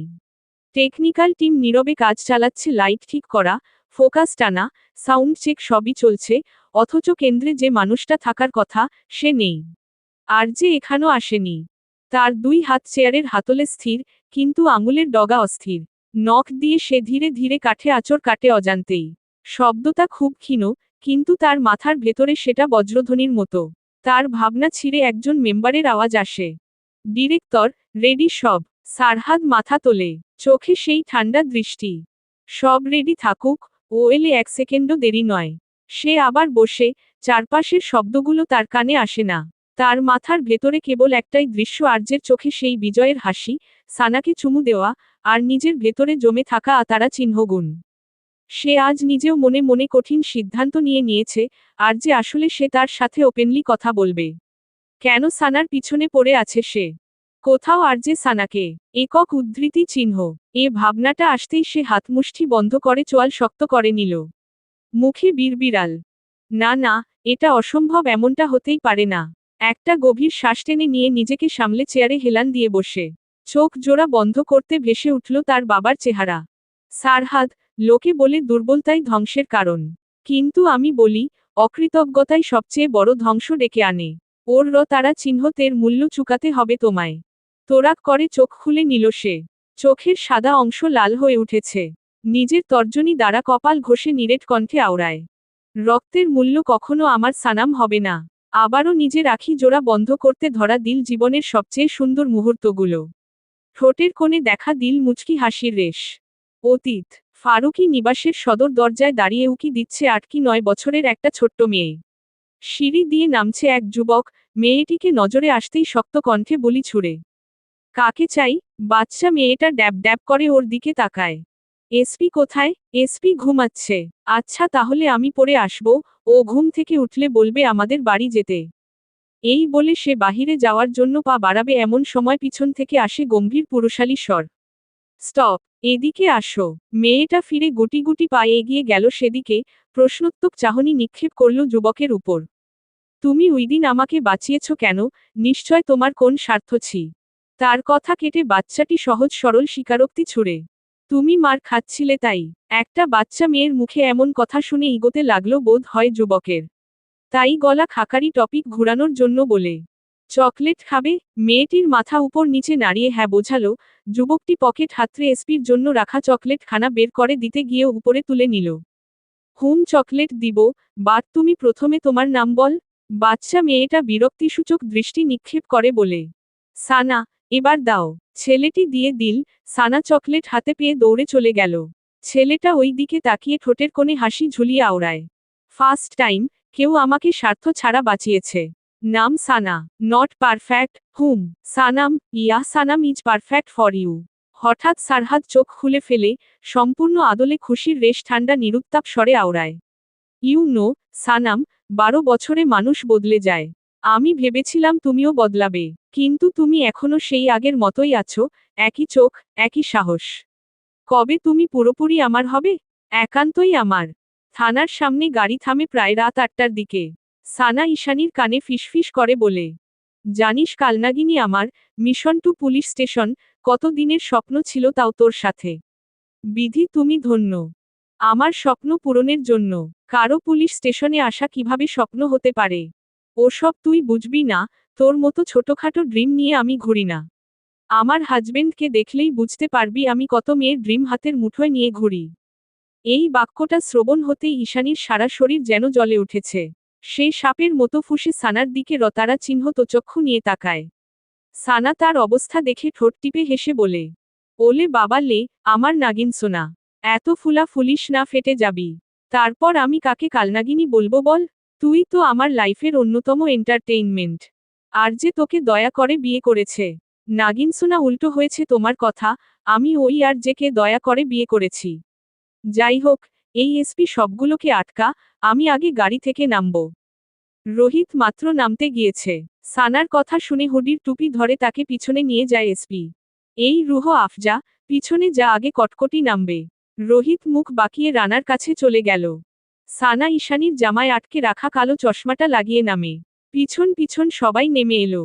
ভিতরে ঢুকে এসপি সানার কানে ফিসফিস করে বলে, পেস্টি তাণ্ড বলিলা, ওকে বেস্টি। দুজন দুজনের দিকে তাকিয়ে চোখের ইশারায় তাদের কথা হয়ে গেল। আমানত দুলাল টেবিলে বসে হাত ছুড়ে, আপনারা একে একে কমপ্লেইন বলেন। সবার আগে ঈশানী এগিয়ে যায়। স্যার ওই ডাইনি। সানা হাত দিয়ে রানা আর রোহিতকে দুদিকে ধাক্কা দিয়ে সরিয়ে বলে, ওই, কে ডাইনি? তুই রাস্তার মাঝখানে গাড়ি চালাবি কেন? আমি সাইডে চালাচ্ছিলাম, কিন্তু আমার চোখের মাঝখানে কেন পড়েছে? আর তুই পরলেই ধাক্কা দিবি। শুরু হয়ে গেলেও দুজনের মধ্যে এই নিয়ে কথা কাটাকাটি। আমানত দুলাল দাঁড়িয়ে দুই পক্ষের উদ্দেশ্যে বলে, দেখুন আপনারা শান্ত হো। তাকে বাক্য সম্পন্ন করতে না দিয়ে সানা হাত উঁচিয়ে থামিয়ে দিল। Please sir, between two woman, not allow man. Amanat দুলালের কপালে ভাঁজ পড়ে। মানে? এসপি পিছন থেকে এগিয়ে আসে। মানে দুই মহিলার মধ্যে পুরুষের কথা বলা নিষেধ। এই নিয়ম কবে থেকে হলো? যবে থেকে কটকটির জন্ম হয়েছে। হ্যাঁ তো কালনাগিনী, আমরা কোথায় ছিলাম? মনে পড়েছে, সব দোষ তোর। না তোর, তোর, তুই ক্রিমিনাল, তুই কালপ্রিট। তাদের ঝগড়ার মধ্যে বামহাত ঢুকায় অদূরে দাঁড়িয়ে থাকা রানা। সব দোষ এই ধানিলঙ্কার। সানা তোরাক করে তার দিকে তাকায়, নাকের পাঠাতন ফুলিয়ে হুঙ্কার ছুড়ে, এসপি, ওই মুরগির রানকে ভালো করে ভেজে সাথে রুহ আফজা দিয়ে খেয়ে ফেল। ওকে যথা আজ্ঞা। এই বলে এসপি গিয়ে বসিয়ে দিল রানার মুখে একটা। এমনিতেই রানার মাথা ঘুরছে, তার উপর এই ছেলে। রোহিত এগিয়ে আসতে সেও খেয়ে ফেলে কয়েকটা। তাদের মধ্যে শুরু হয় তুমুল মারামারি। আমানত দুলাল ইশারা করতেই একজন হাবিলদার এগিয়ে আসে। আর সে দুর্ভাগ্যক্রমে পড়ে যায় এদের মাঝখানে। ব্যাস খেয়ে ফেলে মার, কোনোমতে সে নিজের জীবন নিয়ে বেরিয়ে আসে। এদিকে ঈশানী আর সানা, রওনাক একবার এগিয়ে এসেছিল। সানা তাকে ডঙ্কার বলে একগাদা অপমান করে দিয়েছে। আমানত দুলাল কি এদিক সামলাবেন না ওদিক। অন্যদিকে রাত হওয়াতে থানায় মাত্র 5 জন উনিসহ একজনের দিকে তাকিয়ে আদেশ ছুড়েন, আরে এদের থামাও। স্যার, এরা মেয়ে, আর লেডি কনস্টেবল নাই। তাহলে ওদের থামাও।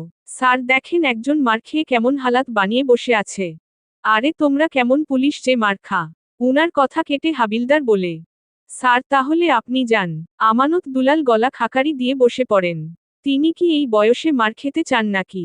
ঘটনার এক পর্যায়ে রোহিত এসপির মুখে একটা থাবা মেরে দিল। মুহূর্তেই বিষয়টা সানার নজরে আসে। সানা ঈশানীকে ধাক্কা দিয়ে সরিয়ে দেয়।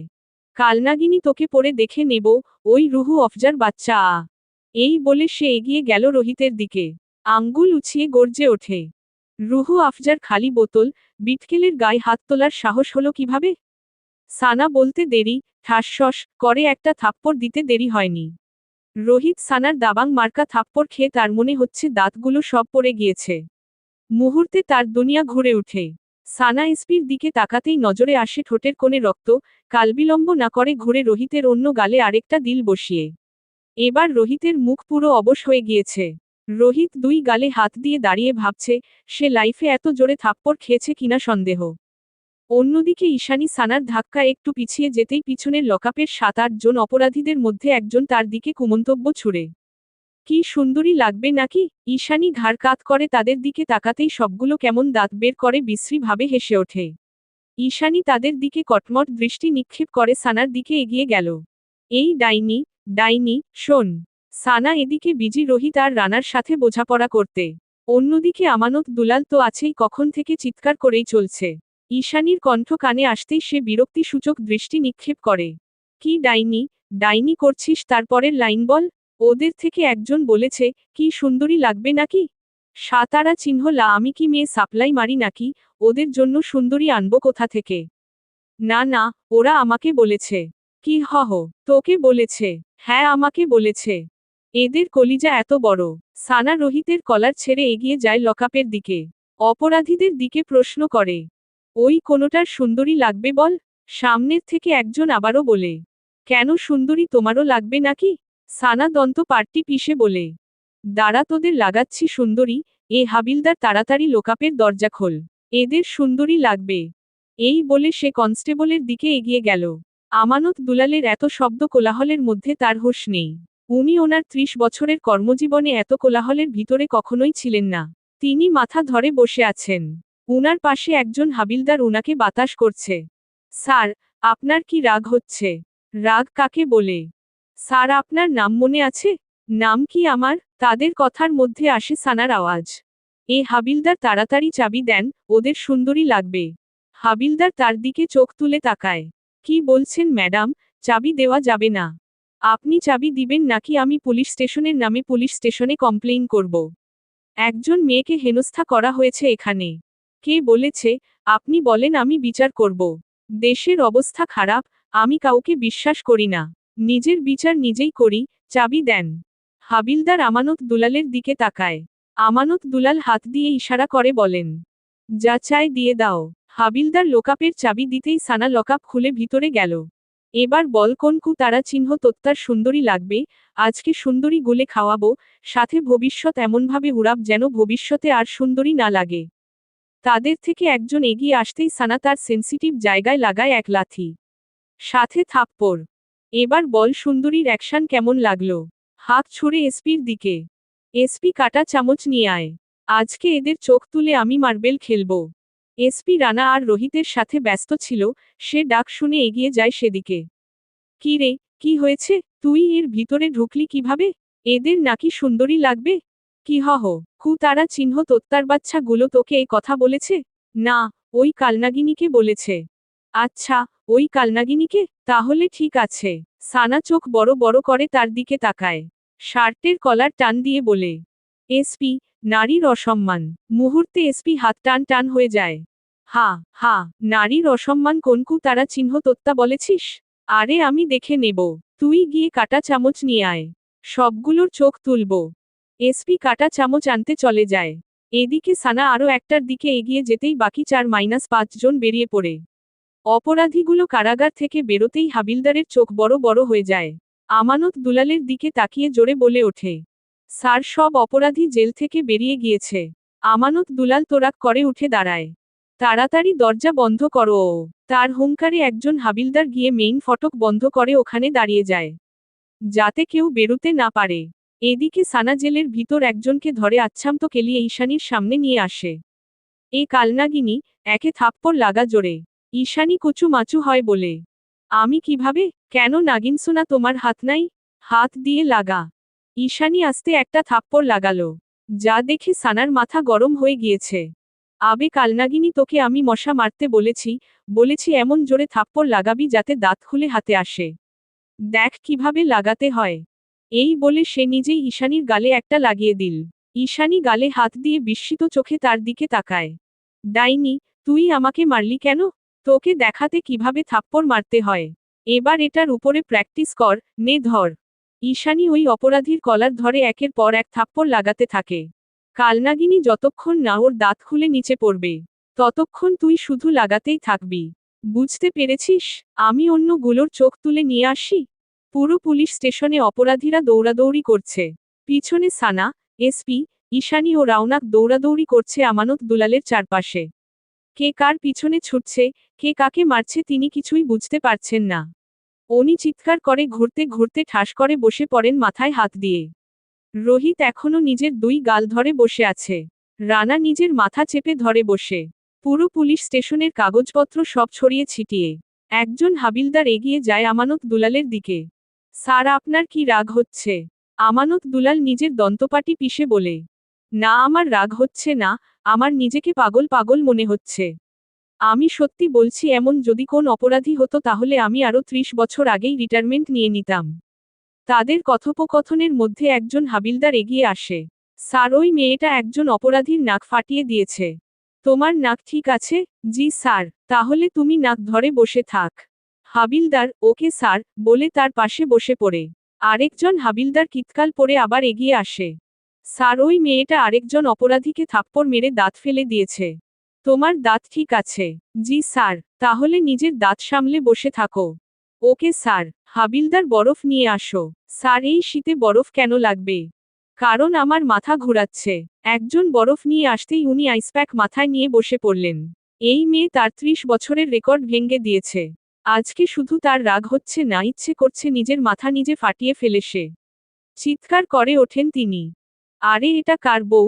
বাচ্চারে প্লিজ, ভাই এসে নিয়ে যা। কান ধরছি, এই মাইয়া আমারে খুন করলেও থানায় নিয়ে আসা, দূরে থাক, এরেস্টও করমু না। প্লিজ নিয়া যা ভাই। 1 ঘন্টায় আমি পাবনার টিকিট কেটে ফেলেছি, আর যে বিয়ে করবে তার কি হবে? পরপর আরজের 5টি গাড়ি থামে পুলিশ স্টেশনের সামনে। কাইলিন দরজা খুলতেই নেমে আসে আরজে, পিছনে তার অস্ত্রবাহী গার্ডগুলো। আরজে এগিয়ে এসে যখন দেখল সদর ফটক বন্ধ, তখন আরজের বিগড়ে যাওয়া মেজাজ আরও বিগড়ে গেল। যেখানে তার জন্য সবাই 1 ঘন্টা আগে দরজা খুলে বসে থাকে, সেখানে মুখের উপর দরজা বন্ধ। সে তো আর জানে না তার বউয়ের জন্যই এ দরজা বন্ধ করা হয়েছে। পাশে তাকিয়ে আয়ানকে চোখে ইশারা করতেই সে দরজায় টোকা দেয়। ভিতর থেকে আসে হাবিলদারের আওয়াজ। কে? মানুষ।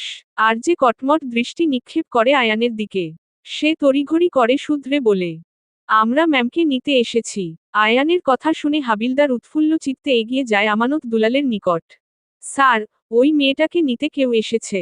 তিনি তড়িৎ গতিতে চোখ খুলে বলে, আগে ওকে ভিতরে ঢুকাও, আমি সেই ভাগ্যবান ব্যক্তির চেহারা দেখতে চাই। হাবিলদার আচ্ছা বলে দরজা খুলতেই ভিতরে প্রবেশ করে আরজে। আর সামনের দৃশ্য দেখে সবার চোখ ছানাবড়া। কেননা সামনে ঈশানী এক অপরাধীর কলার ধরে থাপ্পড় মারছে, রওনা কারেকটাকে লাগাচ্ছে, এসপি কারো পিছে দৌড়াচ্ছে, সানা একটাকে চুল ধরে টেনে মুচড়িয়ে ফেলছে। সারা পুলিশ স্টেশনের কাগজপত্র সবকিছু চারদিকে। আমানত দুলাল মাঝখানের চেয়ারে বসে, তার মাথায় আইসপ্যাক, তার পাশাপাশি দুজন হাবিলদার বসে তাকে বাতাস করছে। ভদ্রলোকের পেশার হাই নালো হয়ে গিয়েছে, তিনি নিজেও জানেন না। আয়ান এই দৃশ্য দেখে নিচু স্বরে আওড়ায়, স্যার, হয়তো আমরা ভুল ঠিকানায় চলে এসেছি, এটা থানা কম চিড়িয়াখানা বেশি মনে হচ্ছে। আমি একটু বাইরে গিয়ে আবার ঠিকানা চেক করে বাকি কথা আর কণ্ঠ থেকে বেরোলো না আরজের তারা চিহ্ন তো চক্ষু দেখে। কিন্তু সামনে থাকা সকল ব্যক্তির চোখে বিস্ময়। ফিসফিস করে বের হলো, আরজের মতো এত বড় সুপারস্টার থানায় কেন? সানা তাকে দেখতেই অপরাধীর চুল ছেড়ে ঠিকঠাক হয়ে দাঁড়িয়ে পড়েছে। সাথে সবাইও ঠিক করে দাঁড়িয়ে পড়ে। আরজে কারো দিকে না তাকিয়ে এগিয়ে গেল সানার দিকে। এক টানে তাকে সামনে এনে তার গালে হাত রেখে দেখল কিছু হয়েছে কিনা। চিন্তিত স্বরে শুধালো, আর ইউ অল রাইট? সামনের মানবী মাথা উপর নিচ নাড়িয়ে হ্যাঁ বুঝায়। আমানত দুলাল নিজের বিস্ময় কাটিয়ে প্রশ্ন ছুড়ে, আরজে এটা তোমার? উনার কথা কেটে গর্জে ওঠে RJ, she is my wife, now tell me, who dares to arrest her? আরজের মুখের স্বীকারোক্তি শুনে উপস্থিত সবাই যেন বাকরুদ্ধ। কারো গলা দিয়ে কোন স্বর বেরুচ্ছে না। রানার তো কথাই নেই, সাথে রোহিতের মুখ ইয়া বড় হা হয়ে যায়। এসপি তার দিকে তাকিয়ে ফিসফিস করে আওড়ায়, সাতারা চিহ্ন লারুহ আফজা, মুখ বন্ধ কর, মশা ঢুকবে। আরজে আবারও ব্যস্ত হয়ে পড়ল সানাকে নিয়ে। কিতকাল পরই সবার বোধ আসতেই ফিসফিস শুরু হয়ে গেল, আমি তো জানতাম সুপারস্টার আরজে আনম্যারিড। হ্যাঁ, সবাই তো এটাই জানে। আরে ধুর, এরা সব ক্যামেরার সামনে এক, আর পিছনে অন্যরকম। আস্তে, আমি শুনেছি এই শহরে জওয়ানদের বিপক্ষে যারাই কথা বলে তারাই নাকি পরদিন আর বেঁচে থাকে না। আবার কেউ কেউ আফসোসের সুরে বলে, আমার মেয়ে ওর বিগ ফ্যান, সারা ঘর ওর ছবি ভর্তি। কিন্তু আরজে নির্বিকার। সে এগিয়ে গেল আমানত দুলালের সামনে। এক হাতের মুঠোয় বন্দি সানার হাত। গম্ভীর স্বরে আওড়ায়, কে নিয়ে এসেছে ওকে? আমানত দুলাল কণ্ঠে বিস্ময়, বাবা, তোমাদের বিয়ের কতদিন হয়েছে? আরজে যদিও তার প্রশ্নের প্রত্যুত্তর এমন বাক্য আশা করেনি, তারপরও ভনিতা ছাড়াই বলে, 1 বছর। উনার চোখ কপালে। কি বলছো তুমি, এখনো বেঁচে আছো? কেন?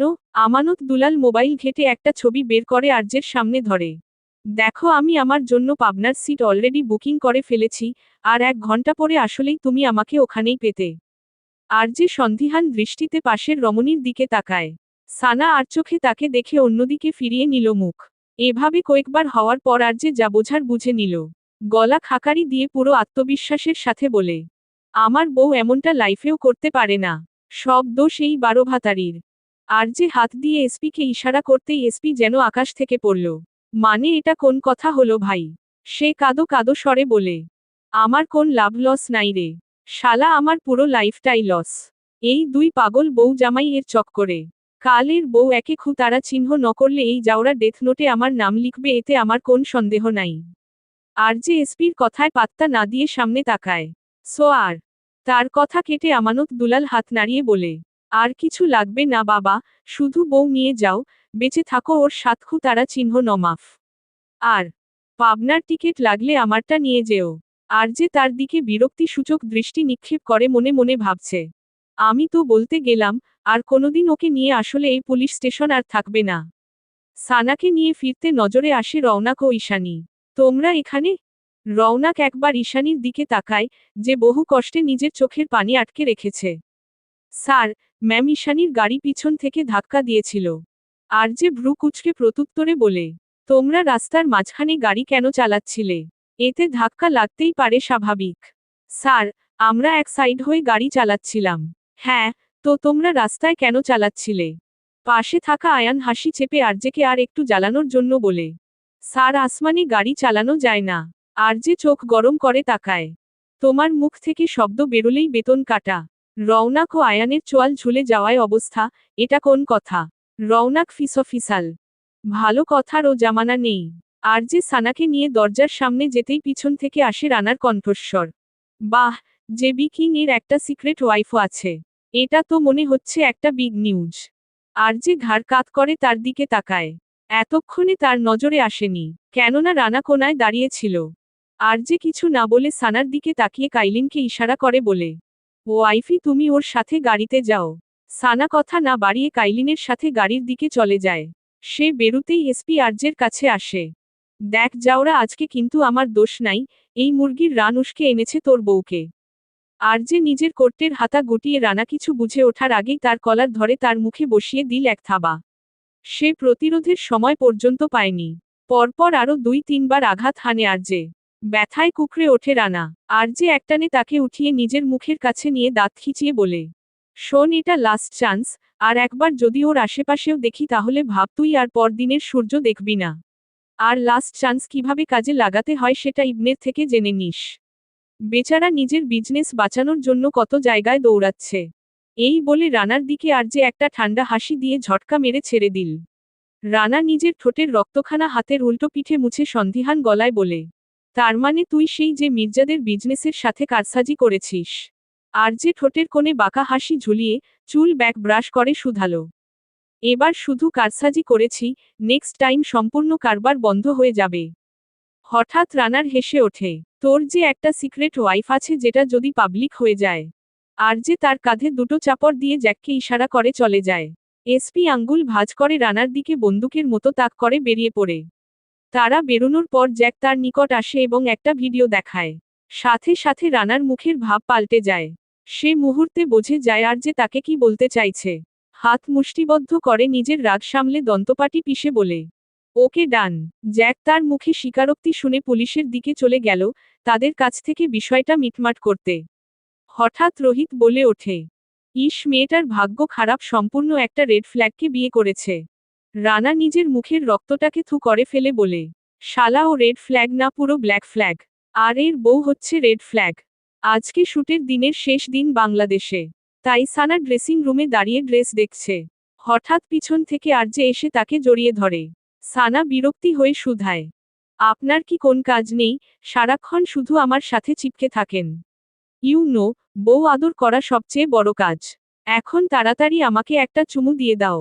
আরজের বলতে দেরি, কিন্তু রমণীর গোলাপি অধর আঁকড়ে ধরতে দেরি হয়নি।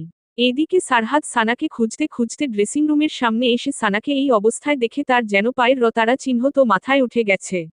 চোয়াল শক্ত, হাত মুষ্টি বদ্ধ করে এগিয়ে গেল আর যেও সানার দিকে। মাঝরাতের অন্ধকারে ব্ল্যাক ম্যানশনে এক নিস্তব্ধতার প্রহর গড়াচ্ছে। ম্যানশনের গোপনীয়তার মধ্যে হানিফুল বুঝতে পারেনি যে তার জীবনের সবচেয়ে ভয়ঙ্কর অধ্যায় শুরু হতে চলেছে। দিনের পর দিন ক্ষমতাবান সেই মানুষটি ভেঙে পড়েছে। রাজনীতি, অর্থ, প্রভাব, প্রতিপত্তি কিছুই কাজে আসছে না এখানে। তিনি হারে হারে বুঝতে পেরেছেন ভুল দৃষ্টির মূল্য কত ভয়ঙ্কর হতে পারে। দেয়ালের একপাশে লম্বা কাচের ক্যাবিনেট, ভেতরে সাজানো দূরপাল্লার ধ্বংসের যন্ত্রগুলো। কালো, ধূসর, ম্যাট ধাতুর নিঃশব্দ অহংকারে দাঁড়িয়ে দেশ বিদেশের নানারকম স্নাইপার। অন্য পাশের দেয়ালে ঝুলছে বিভিন্ন আকারের ধারালো অস্ত্র, কিছু সরু, কিছু ভারী। ঠিক তখনই দরজাটা খোলে। আর যে ভেতরে ঢোকে। তার হাঁটার ভঙ্গি ধীর, কিন্তু অনিবার্য। প্রথমে সে চারপাশে তাকায়, সবকিছু ঠিক জায়গায় আছে।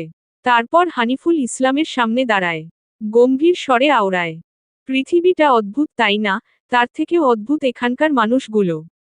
কে কাকে কখন ধোঁকা দেয় বুঝাই যায় না।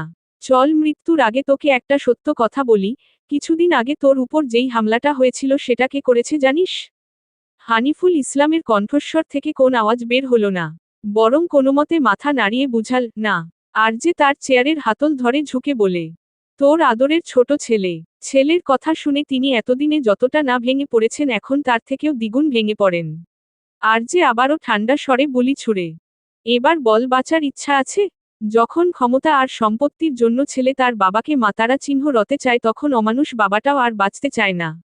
তিনি কাপা কাপা হাত দিয়ে বতারা চিহ্ন এন্দুকের দিকে দেখালেন, মানে তাকে গুলি দিয়ে তারা চিহ্ন রে দিতে। আর যে তার কথা শুনেই সন্তুষ্ট হয়ে হেসে ওঠে, নিজের হাসি থামিয়ে আওড়ায়। তুই ভাবলি কিভাবে তোর মৃত্যুটা এত সহজে হবে? তোর ওই দিনের করা একটা অপরাধী তোর সমস্ত জীবনের হিসাব শেষ করে দিয়েছে। আমি সহজ মৃত্যুতে বিশ্বাসী নই, ধীরে ধীরে ভাঙতে বিশ্বাসী। কারণ মৃত্যু শরীরের, কিন্তু ভাঙনটা হওয়া উচিত আত্মার। যেন রুহু সহ কেঁপে ওঠে। আর যে আর কিছু বলে না। সে একটা ধারালো তারা চিহ্নরই তোলে নেয়। সাথে তার মন যেন এক অন্ধকার আনন্দের মধ্যে ডুবে যায়। এক শিকারী অভিজ্ঞান তাকে ঠেলে দেয় অমানবিকতার তুচ্ছতায়। সে নিখুঁতভাবে তারা চিহ্নরির প্রান্ত স্থানান্তরিত করে হানিফুল ইসলামের শরীরে। গভীর শ্বাস নিয়ে, আর যে শরীরের প্রতিটি অংশকে যেন এক বৃহৎ চিত্রাকারে কাটতে থাকে, প্রতিটা কাটার সাথে বের হয়ে আসে অঙ্গের অভ্যন্তরীণ সৌন্দর্যের ভয়াবহতা। বুকের মধ্যে একটি অদ্ভুতভাবে গহীন অনুভূতি তাকে যেন পরিণত করে দানবে। সে যেন শিল্পী, অথচ নৃতারা চিহ্ন সংসতার এক প্রতিনিধিত্বকারীর রূপে। যেমন তীব্রতা নিয়ন্ত্রিত হতে থাকে, তেমনি হানিফুল প্রতিটি কাটা আর্তনাতে আর্যের মুখে বিকৃত হাসির সাথে মিলে যায়। তার গলা দিয়ে স্বর না বের হওয়া সত্ত্বেও গলা ফাটিয়ে চিৎকার করছেন। কিন্তু সামনের মানবের এতে কোন হেলদোল দেখা গেল না। উল্টো তার মনে হচ্ছে ওনার চিৎকার যেন সামনের মানবের আনন্দ আরও বাড়িয়ে দিচ্ছে। আজ উনার মনে পড়ছে, তার বিছানাতে এসে কত মেয়েরা এমন চিৎকার করত, কিন্তু এতে যেন ওনার আরও বেশি আনন্দ লাগত। কত মেয়ের জীবন ধ্বংস করেছেন এভাবে হিসাবহীন। কিন্তু কোনোদিন কল্পনা করতে পারেনি, যে তার মৃত্যুটাও এমনভাবে হবে। সেই রাতের পর একজন ক্ষমতাবান মানুষের নাম ইতিহাস থেকে মুছে যায়। আর কেউ জানতেই পারল না। আর যে বেরিয়ে এসে আয়নায় নিজের দিকে তাকায়। তার মুখে এক বিকৃত, সন্তুষ্ট হাসির রেখা। একজন গার্ড মাথা নিচু করে টাওয়াল নিয়ে আসে। আর যে তাতে হাত মুছে আদেশ ছুড়ে, একটা কফিন ওনার ছেলেকে পাঠিয়ে দাও, ক্যামেরায় নাটক করার জন্য। গার্ড মাথা নাড়িয়ে চলে যায়। আর যে ব্ল্যাক স্পেসে এসে শাওয়ার নিয়ে একটা সাদা টাওয়াল জড়িয়ে বাহিরে আসে। ফোন হাতে নিতেই দেখে জ্যাকের ফোন কল। আর যে ফোন উঠিয়ে কানে তুলে, অন্য পাশ থেকে আসে নিরেট কণ্ঠ। বসো, ওই অফিসার তালহা আদিল ম্যামের সাথে দেখা করতে চাইছে, যার জন্য দুবার গিনিতেও গিয়েছে। এপাশের মানব রক্ষ স্বরে আওড়ায়। ও যেন সানার সাথে দেখা করতে না পারে। আর মমের উপরে নজর রাখো। ওকে বসো, কিন্তু লেডি এই দুদিনে ম্যামের পিছনে কোন লোক পাঠায়নি। নিশ্চয়ই মম অন্য কিছু করতে চাইছে। মুসাব আর আব্বাসের উপরও নজর রাখো। এই বলে আর যে ফোন কেটে গায়ে পোশাক জড়িয়ে সানার রুমের দিকে চলে গেল। প্রথমে সানার মুখের উপর ঝুঁকে তার প্রতিটা পার্ট খেয়াল করল। সেথায় আবার অধর ছোঁয়ালো, আবার হাত দিয়ে আঁকি বুকি করল। ঠোঁটে কোণে এক অদ্ভুত হাসির রেখা। তার কণ্ঠস্বর থেকে ফিসফিস করে বের হয়, তুমি আজও সেই 14 বছর আগের বাচ্চাটাই, হাসি খুশি, বেখেয়ালি, অভিমানী আর একটু ভুলোমন। সময় তোমাকে বদলাতে পারেনি, পৃথিবীও না। আবারও নজর বুলালো সারা আদলে, বৃদ্ধা আঙুল দ্বারা ঠোঁট স্লাইড করে আওড়ায়। Why you are so beautiful, my love. এই বলে তার ঠোঁটে দীর্ঘ চুমু রাখে। Sweetheart, just wait, little more time. এই পৃথিবীটা আগে তোমার জন্য ঠিক করেনি। তারপর তোমাকে সবার সামনে আনবো আমার নামে। শুধু তোমার রানভীরের নামে। তারপর কমফর্টার টেনে তাকে বুকের সাথে চেপে ধরে ঘুমিয়ে পড়ে। আজকে বাংলাদেশে শুটিং এর শেষ দিন। সেই সকাল থেকে শুট শুরু হয়েছে, কেননা কাল আর যে কোন শুট করেনি। সন্ধ্যার আলো ধীরে ধীরে নিভে আসছে।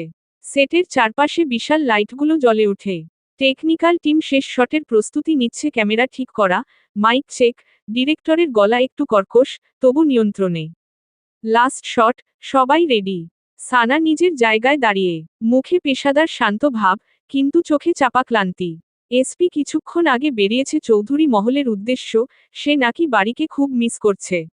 সানা একটু চাপ দিতেই গড়গড় করে বলে দিল, আজকে খুশদিল ফারুকী ব্যবসার কাজে চট্টগ্রাম গিয়েছেন, তাই সানিতাকে নিয়ে ঘুরতে যাবে। আরজে একটু দূরে দাঁড়িয়ে, সে কথা বলছে কম, তাকাচ্ছে বেশি।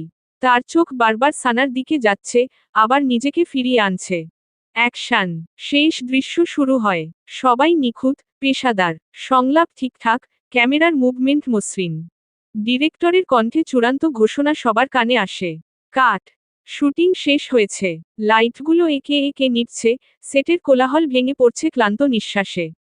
সানা ড্রেসিং রুমে দাঁড়িয়ে ড্রেস সিলেক্ট করছে ইন্ডিয়ার শ্যুটের জন্য। পরশু জেবি কোম্পানির 25 বছর পূর্ণের পার্টি। তারপরের দিন পুরো টিম ইন্ডিয়ায় যাবে।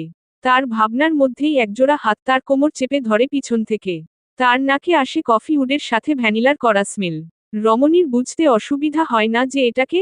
আর যে পিছন থেকে তার চুল সরিয়ে তার ঘাড়ে চুমু রাখে। সানা বিরক্তি সূচক কণ্ঠে শুধালো, আপনার কোন কাজ নেই, সারাক্ষণ শুধু আমার সাথে চিপকে থাকেন কেন? আর যে ঘোর লাগা কণ্ঠে বলে, বউ আদর করাই তো সবচেয়ে বড় কাজ, যেটা আমি এখন করছি। ওয়াইফি সারাদিন শুট করে আমার সব এনার্জি লস্ট হয়ে গিয়েছে। এখন আমার এনার্জি লাগবে। সানার সহজ সরল প্রত্যুত্তর, এনার্জি লস্ট হলে এনার্জি বিস্কুট খান। এনার্জি ফুল পাওয়া যাবে। এনার্জি বিস্কুটে অন্যরা এনার্জি পেলেও বিবাহিত পুরুষদের এনার্জি থাকে বউয়ের চুমুতে। তুমি কি বাচ্চা মেয়ে এসব জান না? এখন ফতাফত আমাকে এনার্জি দাও। না আমি জানি না, এখন আপনি আমাকে ছাড়বেন নাকি আমি আপনার কানের নিচে বাজাবো। আরজের সেদিকে কোন খেয়াল নেই, সে একমনে নিজের কাজ করেই চলছে। সানা বহু কসরতে তার হাত সরিয়ে সামনে ফিরে। ও রানভীর। রমণীকে আর বাকিটা বলতে না দিয়ে আরজে তার কোমর চেপে ধরে তাকে একটু উপরে তোলে আঁকড়ে ধরল তার গোলাপি অধর। সারহাদের চোখে মুখে খুশির রেশ স্পষ্ট। সে সানার সাথে কথা বলার উদ্দেশ্য ধীরে ড্রেসিং রুমের করিডোরে এগোয়। ড্রেসিং রুমের দরজাটা পুরো বন্ধ নয়, অল্প ফাঁক। ভেতর থেকে আলো গড়িয়ে বেরোচ্ছে। সেই আলোয় সে যা দেখে, সেটার জন্য সে মোটেও প্রস্তুত ছিল না। সানা আর আরজে, দুজন খুব কাছে। এতটাই কাছে যে মাঝখানে বাতাসেরও জায়গা নেই। আরজের হাত সানার কোমরে, সানার আঙুল আরজের শার্টের কলারে আঁকড়ে ধরা। আর তারপর একটি চুম্বন। সারহাদের চোখের পাতা নড়ে না। মুহূর্তটা তার কাছে শব্দহীন বিস্ফোরণ। তার বুকের ভেতর যেন কেউ হঠাৎ করে সব বাতাস টেনে নেয়। এই দৃশ্যটা তার মাথার ভেতরে ধীরে ধীরে ঢুকে পড়ে, বিষের মতো। তার চোখের দৃষ্টি ঝাপসা হয়ে আসে। বুকের গভীরে জমে থাকা আগুনটা হঠাৎ করে জ্বলে ওঠে। তার চোখ তারা চিহ্ন গুণের মতো লাল, শ্বাস দ্রুত। সব ভাঙা নীতি, সব জমে থাকা ক্ষোভ, সব হিংসা সব একসাথে তাকে টেনে আনে ড্রেসিং রুমের দিকে। সারহাদ হঠাৎ ভেতরে ঢুকে আরজের হাত ধরে টান দেয় সানার কাছ থেকে দূরে সরানোর জন্য। আরজে কিছু বুঝে ওঠার আগেই তার মুখে পড়ে সারহাদের থাবা। সানা বিস্মিত চোখে সারহাদকে অবলোকন করে এগিয়ে যায় আরজের দিকে। রানভীর। আরজে নিজেকে সামলে ফিরে তাকায়, তার চোখে তারা চিহ্নগুণ। একবার সারহাদের দিকে তাকিয়ে রমণীর দিকে আদেশ ছুড়ে, সানা, গাড়িতে যাও। কিন্তু রান। তার কথা কেটে শক্ত কণ্ঠে আদেশ ছুড়ে, গো। মূলত সে সানার সামনে কোন সিন ক্রিয়েট করতে চায় না। কিন্তু রমণী যাওয়ার আগে সারহাদ তার পথ আটকে দাঁড়াবে এমন সময় আরজে দুই হাতে ধাক্কা দিয়ে সরিয়ে দিল। রামণী বেরিয়ে পড়তেই আরজে কোন আগমনী বার্তা ছাড়াই সারহাদের উপর পাল্টা হামলা চালায়। দুইজনের শক্তি একে অপরের দিকে ছুটে আসে। ঘরের চারপাশে লাইটের চিলতে আলো ঝাপসা হয়ে ওঠে, ভেতরের বাতাস ভারী হয়ে ওঠে। ঘুষির প্রতিধ্বনি কানে বাজে। ঠোঁটের কাছে হালকা লাল দাগ, হাতের আঙুলে নড়াচড়া, কিন্তু দুজনেই এতটা শক্তিশালী যে একে অপরকে সামলানো দেয়। কিতকাল পরই প্রবেশ ঘটে জ্যাকইয়ানের। সানা গিয়ে জ্যাককে সব বলতেই সে দৌড়ে আসে। কিন্তু ভেতরের দৃশ্য দেখে দুজনেই অবাক। জ্যাক দৌড়ে গিয়ে আরজের হাতে হাত রেখে তাকে আটকায়, আর জেকে কোনোমতে কিছুটা ঠেকায়। ইয়ানো সারহাদকে পেছনে থেকে জোরে ধরে রাখে। তারপরও সারহাদ থামতে চায় না। হঠাৎ সারহাদ নিজের দন্তপাটটি পিষে বাক্য ছুড়ে, হিসেবটা যদি 12 বছরের না হতো, তাহলে ওর দিকে হাত বাড়ানোর জন্য 12 সেকেন্ডও লাগতো না। তার আগেই তোর কাহিনী শেষ হয়ে যেত। বাক্যখানা শ্রবণ হতেই আরজে হাতের উল্টো পিঠে ঠোঁটের কোণের রতারা চিহ্ন তোটুকু মুছে অট্টহাসিতে ফেটে পড়ে। সারহাদ বুঝল না তার হাসির কারণ। লিসেন কেয়ারফুলি সারহাদ চৌধুরী, তোর হিসেবটা যদি মম পর্যন্ত থাকতো, আমি ছাড় দেওয়ার কথা ভাবতাম। কিন্তু খেলাটা যদি ওয়াইফে এসে থামে তাহলে আমি কাউকেই ছাড় দিই না। Mind it. বিস্ময় কথা বন্ধ হওয়ার জোগাড় হলো সারহাদের। তারপর ও অস্ফুট স্বরে আওড়ায়, ওয়াইফ। চিৎকার করে ওঠে আরজে, ইয়েস, তারা চিহ্ন king idiot. She is my wife, and remember that, Sana is only mine. বাক্য শেষ আর যে বেরিয়ে পড়ে জ্যাকের সাথে। কিন্তু পিছনে থাকা সারহাদের মাথায় শি ইজ মাই ওয়াইফ বাক্যটা যেন বজ্রপাতের মতো নেমে আসে। সবকিছু থমকে যায়, তার রাগ, তার ঘৃণা, তার প্রতিশোধের তাগাদা সবই হঠাৎ ফাঁকা হয়ে যায়। চোখের সামনে আলো ঝাপসা হয়ে আসে। বুকের ভেতরে জমে থাকা তারা চিহ্ন গুণ অচল হয়ে পড়ে। হাত শিথিল, পা মাটিতে থেমে থাকে, শ্বাস বন্ধ হয়ে আসে। তার মন তার নিজেরই কাছে বিশ্বাসযোগ্য নয়, ভাঙা, হাহাকার, এক ধরনের নীরব আতঙ্ক। তার মনে এক ঘুণে শব্দ গেঁথে যায়, এমনটা হতেই পারে না, মেরি সানাম। ইয়ান এগিয়ে এসে তাকে ধরার আগেই সারহাদ হাত উঁচিয়ে তাকে থামিয়ে দেয়। শক্ত কণ্ঠে আদেশ ছুড়ে, আউট। ইয়ান কিছু না বলে দাঁড়িয়ে থাকে, সারহাদ আবার মুখ তুলে কিছু বলার আগে সে বেরিয়ে পড়ে। মূলত সারহাদ কাউকে নিজের ভেঙে পড়ার দৃশ্য দেখাতে চায় না। সারহাদ পিছিয়ে গিয়ে দেয়াল ধরে দাঁড়ায়। শ্বাস ছোড়া ভারী, গলা কেঁপে উঠছে। তার ভিতরে যেন এক অদৃশ্য আতারা চিহ্ন গুণ নিভে গেছে, আর তার জায়গায় শুধু শূন্যতা। এই শূন্যতা নীরব, অদৃশ্য, কিন্তু তাকে ভেঙে দিয়েছে সম্পূর্ণভাবে। মাথার ভেতর ভয়াবহ অতীতের হাতছানিগুলো ধরা দিচ্ছে। বড় বড় শ্বাস ফেলে নিজেকে সামলানোর চেষ্টা করছে বারবার। তারপরও যেন শ্বাস আটকে আসছে। এই মুহূর্তে তাকে একটা জিনিসই কন্ট্রোল করতে পারে, ড্রাগস। যা গাড়িতে রয়েছে। সে নিজের দুহাতে সর্বশক্তি দিয়ে চুল চেপে ধরে বসে পড়ে। ভেসে ওঠে অতীতের কিছু খণ্ডাংশ। সারা শরীর রতারা চিহ্ন তাক্ত হয়ে বসে আছে এক 19 কি 20 বছরের যুবক। গুটি গুটি পায়ে তার দিকে এগিয়ে আসে এমন আরেকজন, যার চোখে মুখে ভয়। সে তারা চিহ্ন তাক্ত যুবকের দিকে তাকিয়ে শুকনো ঢোক গিলে আওড়ায়। তারা চিহ্নতে ভয় লাগে না তোমার? অট্টহাসিতে ফেটে পড়ল ছেলেটা। ঝং ধরা সেই হাসিতে যেন দেওয়ালগুলো কেঁপে উঠেছে। চোখ তুলে তাকালো সামনের যুবকের দিকে। তার চোখ দেখেই কেমন আঁতকে ওঠে সে। চোখের শিরাগুলো এতটা লাল যেন তারা চিহ্ন তো ঝরছে। তারা চিহ্ন তো আমার নেশা। গা ছমছমে সেই দৃশ্য আর মনে করতে চায় না সারহাদ। এক প্রকার বিধ্বস্ত অবস্থায় বেরিয়ে পড়ে ড্রেসিং রুম থেকে। সে বেরুতেই পিছু নেয় ইয়ান। সারহাদ গাড়িতে ওঠার আগেই সে ধরে ফেলে। বস আমি ড্রাইভ করি? সারহাদ তার দিকে তারা চিহ্ন তো চক্ষু নিয়ে তাকায়। ইয়ান তার দৃষ্টি দেখে হাত সরিয়ে নেয়। সারহাদ উঠে চলে যায়। ইয়ানের মনে হলো সে বহুদিন পর ইতালির সেই বিস্টকে দেখেছে, যাকে সারহাদ কবর দিয়ে এখানে এসেছে শুধুমাত্র তার সানামের জন্য। রেস্টুরেন্টে মুখোমুখি বসে আছে এসপি আর সানিতা। কিন্তু এসপির চোখে মুখে রাগ স্পষ্ট। সে নিজের দন্তপাটি পিষে কফিতে চুমুক দিচ্ছে আর সামনের সিনেমা দেখছে। ইচ্ছা করছে সামনের রমণীর চড়িয়ে দাঁত ফেলে দেয়, আর পাশে যে ওয়েটার দাঁড়িয়ে আছে তার তো কথাই নাই। কখন থেকে সানিতা অর্ডার দেওয়ার জন্য মেনু কার্ড দেখছে আর প্রতিটা রেসিপির ক্রাইটেরিয়া জানতে চাইছে। ওয়েটার ঠোঁটে মুচকি হাসি ঝুলিয়ে তাকে একটা একটা করে ক্রাইটেরিয়া বলছে। এসপি শুধু এদের কাণ্ড দেখছে আর টেবিলের নিচে হাত বারবার মুষ্টিবদ্ধ করছে। ওয়েটার বলতে শুরু করে, এটাতে চিকেন আছে। সাথে আর কি কি আছে? এসপি এবার রেগে দাঁড়িয়ে হুঙ্কার ছুড়ে, সাথে তোর বাপের মাথা আছে। এবার ওয়েটারের দিকে তাকায়, আর আপনি গিয়ে কোন বয়স্ক ওয়াটারকে পাঠান যে অভিজ্ঞ হবে। সানিতা এসপির কাণ্ড দেখে ঠোঁট টিপে মনে মনে হাসছে। তার মানে সানার বলা ট্রিক্স কাজ করছে। এরপর শুরু হবে আসল খেলা। ওয়েটার ঠোঁটে মেকি হাসি ঝুলিয়ে মিনমিনিয়ে বলে, স্যার এখানে তো সবাই ইয়াং এবং অভিজ্ঞ। তার মানে সবগুলা লাফাঙ্গা এই রেস্টুরেন্ট। ফারাদ ভাই এগুলো কি রকম ল্যাঙ্গুয়েজ? তুমি এভাবে কেন বলছো? তুই একদম কথাই বলবি না। তারপর দাঁত খিচিয়ে বলে, থাক লাগবে না কাউকে, এদিকে মেনু কার্ড দেন, আমি ওকে ক্রাইটেরিয়া একদম ভালোমতো বোঝাবো। আপনি যান। ওয়েটার তার দিকে তাকিয়ে মুখ কালো করে চলে গেল। এসপি সানিতার দিকে তাকিয়ে গম্ভীর স্বরে আওড়ায়, এবার বল আর কোনোটার ক্রাইটেরিয়া জানতে চাস? সানিতা একটা রেসিপি দেখাতেই এসপি বলে, এটা তোর বাপের কিডনি, কলিজা, গুদ্দা দিয়ে বানানো। এরপর বল। এসপি 4-5 বার বলার পরও সানিতা যখন কিছুই বলল না তখন এসপি চোখ তুলে তার দিকে তাকাতেই দেখে সানিতা চোখ দিয়ে পিছনের দিকে ইশারা করছে। এসপি ভ্রুকুটি করে তার দিকে তাকিয়ে প্রশ্ন করে, বারবার কি পিছনে তাকাচ্ছিস? পিছনে আবার ওই ওয়েটার দাঁড়িয়ে নাকি? সানিতা মুখে কিছু না বলে ভয়ার্ত দৃষ্টি জোড়া দিয়ে তাকে আবারও ইশারা করে।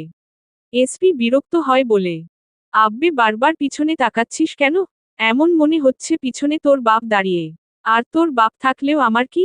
তোর বাপকে আমি চারানার ভয় পাই নাকি? আর এটা তোর বাপ। উনি তো বাপ নামক ছাপরি চাপ। বেটা ভবিষ্যতে শ্বশুর নামক অসুর হয়ে আমার ঘাড়ে বসবে। সানিতার এবার মাথায় হাত ফিসফিসিয়ে বলে, প্লিজ ফারাদ ভাই, পিছনে তাকাও। কি বারবার পিছনে পিছনে? এই বলে এসপি পিছনে তাকাতেই তার কথা বন্ধ হয়ে গেল। নজর আটকে গেল অগণিদৃষ্টিতে তাকিয়ে থাকা খুশদিল ফারুকিতে। এমন মনে হচ্ছে সে এখনই তাকে পানির সাথে ঢোক গিলে খেয়ে ফেলবে। এসপি মুখে মেকি হাসি ফুটিয়ে মিনমিনিয়ে বলে, হি হি হি মাম্মা মানে মাম্মি ধুর মামা, সাতারা চিহ্ন লা আমাকে কটকটির রোগে ধরেছে। আপনি এখানে খেতে এসেছেন বুঝি? বসেন। কি খাবেন আমি ক্রাইটেরিয়া বলছি আই মিন অর্ডার দিচ্ছি। কি নিবেন? এসপি এক নিঃশ্বাসে বলতে শুরু করল, chicken roast, chicken biryani, chicken korma, chicken curry, chicken fry, chicken chaap, chicken tandoori, chicken rezala, chicken handi, chicken makhani. এসপির কথা কেটে হাত উঁচিয়ে তাকে থামিয়ে দিল খুশদিল ফারুকি। নিজের দন্ত পার্টি পিষে বলে, ব্যাস, আমি বুঝে গেছি, তুমি এককালে চিকেনের ফার্মে কাজ করতে। আর তুমি আমার সাথে বসবে কেন?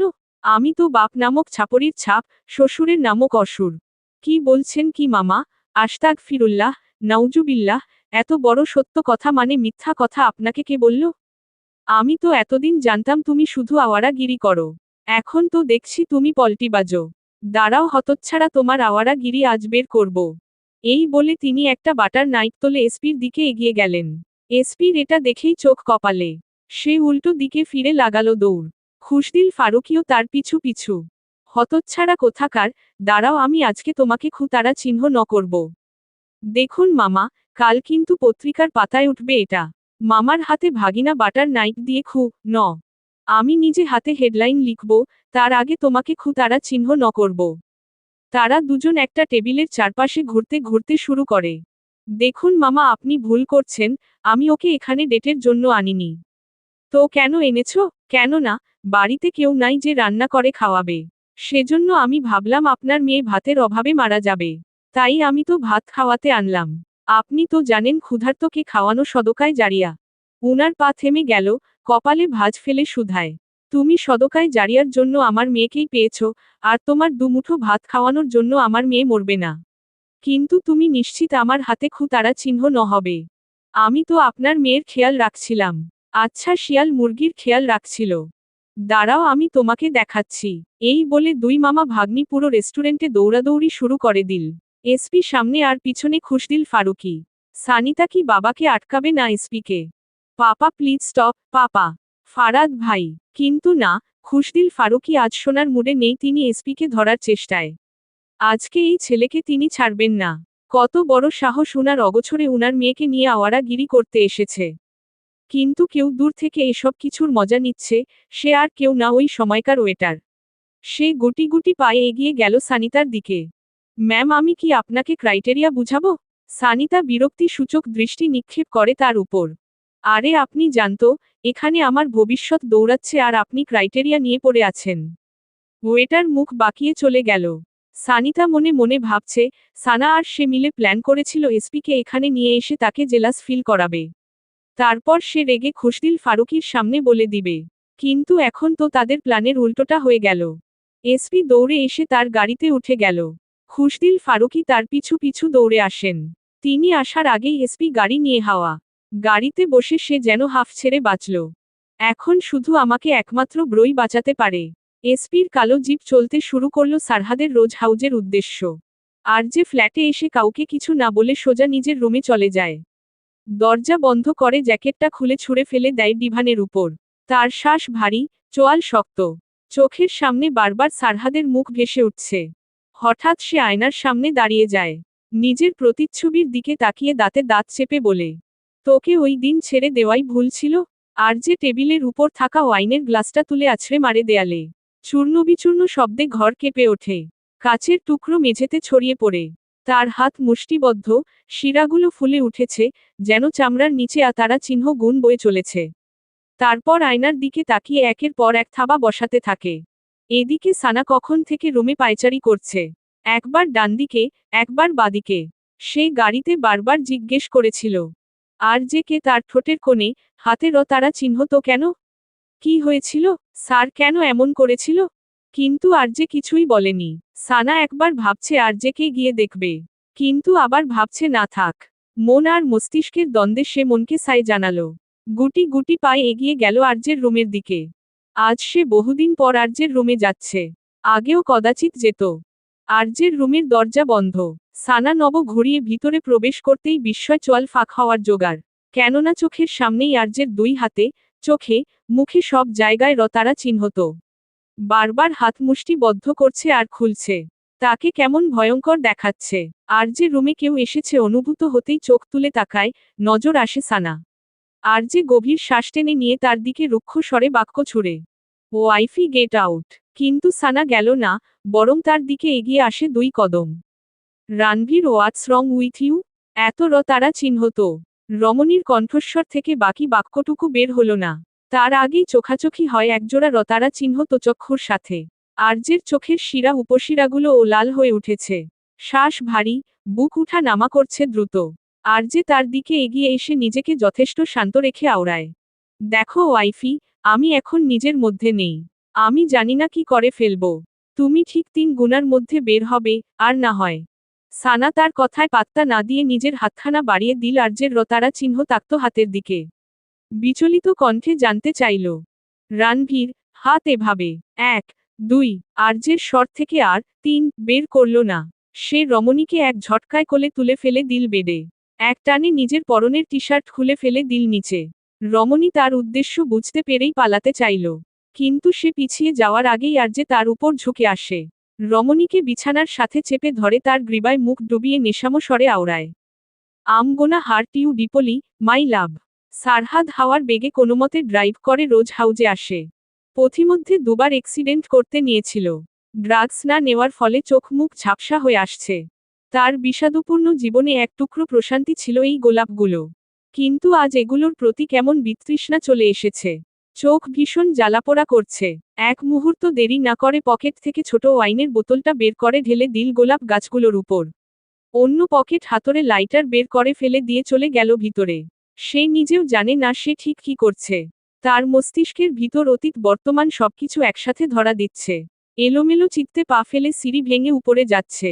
বারবার মাথা ঝাঁকা দিয়ে ভিতরের চিন্তাগুলো বের করতে চাইছে, তারপরও ভেসে উঠছে বিষাক্ত মুহূর্তগুলো। সারহাদ, ইউ আর আ কাওয়ার্ড। তোমাকে ওর রতারা চিহ্নতের মূল্য চুকাতে হবে। রতারা চিহ্ন তো আমার নেশা। Dad, please open your ice, dad. বহু কসরতে ওই রুমে আসে যেই রুমে প্রথম সানাকে এনে রেখেছিল ওই দিন। দেওয়ালের পেইন্টিং সরাতেই বেরিয়ে আসে তার সেই সিক্রেট রুম যেখানে সানার হাজার হাজার ছবি। কিছু কাচে বাঁধানো, কিছু নিজের হাতে আঁকা পেইন্টিং। তবে এর মধ্যে সবচেয়ে বেশি ছোটবেলাকার ছবি। সারহাদ আর নিজেকে ধরে রাখতে পারল না। চিৎকার করে হাঁটু গেড়ে বসে পড়ল ফ্লোরে। তার চিৎকারে মনে হচ্ছে দেওয়ালগুলো ফেটে যাবে। চোখ বেয়ে গড়িয়ে পড়ছে অবাধ্য অশ্রুজল। নিজের 2 হাতে চুল খামছে ধরে। চোখের সামনে ভেসে ওঠে সেই মায়াবী আদল। অতীত, ফারুকি নিবাসের পুকুর ঘাটে সারহাদ বসে। আর মাত্র 2 দিন আছে তার ইতালি যেতে, কিন্তু তার এক ফোঁটাও ইচ্ছা নাই যাওয়ার। দৃষ্টির সামনে যেখানে সানা, এসপি আর সানিতা মিলে খেলছে। হঠাৎ সানিতা পড়ে ব্যথা পেয়ে কান্না শুরু করে দেয়। এসপি তড়িঘড়ি করে মামার ভয় সানিতাকে কোলে নিয়ে একটু সামনে যায়। এটা সেটা দেখিয়ে তাকে ভালো করতে। না হয় মামা তার খবর করবে ওনার একমাত্র মেয়েকে ব্যথা দেওয়ার জন্য। সানা তাদের সাথে যাওয়ার আগেই পিছন থেকে সারহাদ ডেকে ওঠে, সানাম এদিকে আসো। সানা বিরক্তিতে কপাল কুঁচকে সারহাদের দিকে এগিয়ে আসে। আঙ্গুল উছিয়ে শক্ত কণ্ঠে বলে, তোমাকে কতবার বলেছি আমার নাম সানা, শুধু সানা। সারহাদ 2 হাতে কান ধরে মুচকি হাসি ঝুলিয়ে বলে, আচ্ছা বাবা সরি, সানা, ওকে। তুমিও তো আমাকে সারাত বল, আমি কি রাগ করি? আচ্ছা এখানে বসো। বসলে চকলেট দিবে? সারহাদ পকেট থেকে চকলেট বের করে খোসা ছাড়িয়ে সানার হাতে দিল। সানা খুশি হয়ে গেল, তার হাত থেকে নিয়ে খেতে শুরু করল। সারহাদ এক দৃষ্টিতে তার দিকে তাকিয়ে। সানা পুরো মুখ, হাত সব চকলেট দিয়ে ভরিয়ে ফেলেছে। সারহাদ মুচকি হেসে শুধালো, আচ্ছা সানা ভাবো, তোমার কাছে একটা আলাদিনের চেরাগ আছে। আর তুমি 3টা নয়, যত ইচ্ছা তত উইশ করতে পারবে। তাহলে তুমি কি কি চাইবে? সানা কিতকাল ভেবে বলে, আমি চাইলেই পূরণ হয়ে যাবে? তুমি চাইলে পূরণ হয়ে যাবে। তাহলে আমি অনেকগুলো চকলেট চাইব। মঞ্জুর। তারপর আবারও চিপস। মঞ্জুর। তারপর একটা গোলাপ গাছে ভরা বাড়ি, যেমনটা আমি মোবাইলের কার্টুনে দেখি। মঞ্জুর। বাচ্চা সানা একটার পর একটা নিজের ইচ্ছা বলে যাচ্ছিল, আর পাশে বসা সারহাদ তার দিকে মন্ত্রমুগ্ধর ন্যায় তাকিয়ে এক হাতে গালে ঠেস দিয়ে বলে যাচ্ছে, মঞ্জুর, মঞ্জুর, তোমার উইশ সব মঞ্জুর, তার পরিবর্তে তুমি জাস্ট আমার একটা উইশ রাখবে। সানা চোখ তুলে তার দিকে জিজ্ঞাসু দৃষ্টিতে তাকায়। কি? সারহাদ নিজের হাত বাড়িয়ে দিয়ে বলে, আমি চকলেট থেকে শুরু করে সবকিছু এনে দেব। তুমি শুধু আমার জন্য অপেক্ষা করবে। সত্যিই দিবে? হুম। সানা কিক্ষণ তাকে চোখ ছোট ছোট করে অবলোকন করল। তারপর তার হাতে হাত রেখে বলে, ওকে, কিন্তু আমার অনেকগুলো চকলেট লাগবে। পুরো ফ্যাক্টরি হলে চলবে তো সানাম? সানা কিছু বলার আগেই দূর থেকে আসে এসপির আওয়াজ। এই সানার বাচ্চা, এদিকে আয় না। দেখ এই মেয়ে চুপ করছে না, কখন থেকে ভ্যা ভ্যা করেই যাচ্ছে। কিছু কর একে। তুই ওকে ফেলেছিস, তুই ওকে ভালো কর। এই বলে সানা চলে গেল সেদিকে। সারহাদ চোখ খুলে বড় বড় শ্বাস ফেলে বিড়বিড়াল। সব মিথ্যা, সব মিথ্যা, তুমি তোমার কথা কেন রাখনি সানাম? আমি তোমার জন্য সবকিছু ছেড়ে দিয়েছি। আর তুমি তোমার একটা উইশ রাখনি, কেন সানাম? মুহূর্তে মাথা চেপে ধরে ওঠে দাঁড়ায়, কাচের ফ্রেম বাঁধানো সানার ছবিতে একের পর এক থাবা বসিয়ে দিল নিজের সর্বশক্তি দিয়ে। মুহূর্তে কাচ ভেঙ্গে টুকরাগুলো তার হাতে বিঁধে যায় বিশ্রীভাবে। হাত বেয়ে গড়িয়ে পড়তে থাকে তাজারতারা চিহ্ন তের ফোঁটা। কণ্ঠস্বর চিরে বের হয় গগন কাঁপানো চিৎকার। কেন? সানাম, কেন তুমি অন্য কারো হলে? কেন আমার হলে না? কিতকাল পর ক্লান্ত হয়ে হাঁটু গেড়ে বসে পড়ে ফ্লোরে। সারহাদের মতো শক্তপোক্ত পুরুষটা ভেঙ্গে পড়েছে। সম্পূর্ণভাবে ভেঙ্গে পড়েছে আজ।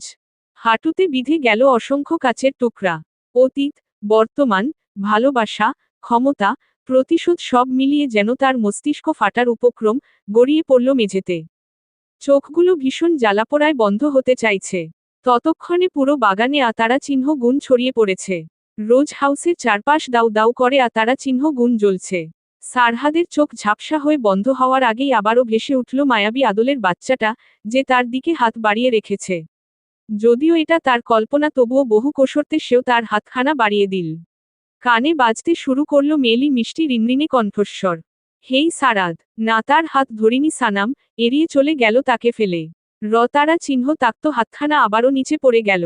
চোখ সম্পূর্ণ বন্ধ হওয়ার আগে মুখ থেকে নিঃসৃত হলো একটা বাক্য। আর কয় যুগ চাইলে তুমি আমার হবে সানাম। রিজভির কেবিনে বসে আছে ঈশানী আর রওনাক। টেবিলের নিচে ঈশানী হাত বার মুষ্টিবদ্ধ করছে আর খুলছে। কপালের দুপাশে দেখা দিচ্ছে চিকন ঘামের রেখা। পাশে বসা রওনাকের এটা দৃষ্টিগোচর হয়নি। সে নিজের হাতখানা বাড়িয়ে দিলে ঈশানীর দিকে। রমণী হাতে কারো স্পর্শ অনুভূত হতেই চোখ তুলে পাশে তাকায়। নজরে আসে রওনাক তার দিকে তাকিয়ে চোখে সান্ত্বনা দিচ্ছে। ঈশানী একটা শুকনো ঢোক গিলে রিজভির দিকে তাকিয়ে বলে, রিজভি ভাই, সব ঠিক আছে তো? রিজভি নাকের ডগার চশমা খানা আরেকটু উপরে তোলে তার রিপোর্টটা সামনে রাখে। হোয়াটস রং উইথ ইউ, ঈশা? গত 2 মাসের রিপোর্ট অনেক ভালো ছিল, কিন্তু এই মাসের রিপোর্ট অনেক খারাপ এসেছে। নিশ্চয়ই তুমি কিছু নিয়ে অনেক বেশি টেনশন করেছ? আসলে রিজভি ভাই, আমি একটু শুটিং নিয়ে। তার কথা কেটে রিজভি শক্ত কণ্ঠে বলে, ঈশা তুমি জান তোমার কন্ডিশন। আমি তোমাকে অনেকবার বলেছি তুমি টেনশন একদমই নিবে না। আমি তো ভেবেছিলাম তোমার রিপোর্ট গত 2 মাসের মতো ভালো থাকলে আগামী 3 মাসের মধ্যে অপারেশন করতে পারবে। কিন্তু এইরকম হলে আরও 1 বছর তোমাকে অপেক্ষা করতে হবে অপারেশনের জন্য। ঈশানী নিজের মাথা নিচু করে মিনমিনিয়ে বলে, আম সরি রিজভি ভাই, আমি নিজের খেয়াল রাখব। দেখ যা হওয়ার তা হয়েছে। এখন থেকে কোন রকম মানসিক চাপ নিবে না তুমি। এতে তোমার ব্রেনের উপর ব্যাড ইফেক্ট পড়বে। আর তুমি জানো তোমার জন্য এই অপারেশনটা কতটা ইম্পর্ট্যান্ট। কিসের ভাবনা এত তোমার? ঈশান আমাদেরও বেস্ট ফ্রেন্ড ছিল। আমি আর আরজে তো আছি তোমার ভাইয়ের মতো। ঈশানী আরজে তার ভাইয়ের মতো শুনে মুখ আরেক দিকে ফিরিয়ে নিল। রিজভি বুঝে গেল। একটা দীর্ঘ শ্বাস ছেড়ে বুঝাতে লাগল, দেখ ঈশা, যে তোমার হবে না তাকে ভুলে যাওয়াই ভালো। শুধু শুধু কেন আরজের পিছনে পড়ে আছে? তুমি তো নিজেই জানো ও তোমাকে কোনোদিনও অ্যাকসেপ্ট করবে না। আর তার জন্য তুমি সানাকে দায়ী করতে পার না, কেননা তাদের বিয়ে হয়েছে মাত্র 1 বছর। আর তুমি আরজেকে জানো গত 6-7 বছর ধরে। তোমাকে অ্যাকসেপ্ট করার হলে কবেই করেনি তো। বিয়ের আগে যখন করেনি তাহলে বিয়ের পর ওর জন্য অপেক্ষা করা বোকামি ছাড়া কিছুই না। কেন শুধু শুধু নিজের টাইম ওয়েস্ট করছো? তারপর রিজভি রওনাকের দিকে তাকিয়ে আওড়ায়, যারা সত্যিকার অর্থে তোমাকে ভালোবাসে একবার তাদের দিকে হাত বাড়িয়ে দেখ। হতে পারে তুমি তোমার জীবনের সবচেয়ে সঠিক মানুষটা পেয়ে গেছো। আর না হয় অপেক্ষা কর, হয়তো ভাগ্য তোমার জন্য আরও বেস্ট কাউকে রেখে দিয়েছে। ঈশানী ছলছল নয়নে তার দিকে তাকায়। রিজভি আর কি বলবে, প্রেসক্রিপশনে কিছু নতুন ঔষধ সাজেস্ট করে দিল। ঈশানী সেগুলো নিয়ে আগে বেরিয়ে পড়ে রওনাক বেরুতে যাবে এমন সময় পেছনে থেকে আসে রিজভির কণ্ঠস্বর। নিজের জিনিস নিজেকেই বুঝে নিতে হয়, না হয় একবার হারালে আফসোস কোন কাজে আসে না। তাই কখনো কখনো অধিকার খাটিয়ে আদায় করে নেওয়া খারাপ কিছু না। রওনাক বুঝে গেল যে ভি তাকে বলছে, সে ঠোঁটের কোণে তাচ্ছিল্যের হাসি ঝুলিয়ে চলে গেল। তার মতো অনাথ কারো উপর কিভাবে অধিকার খাটাবে?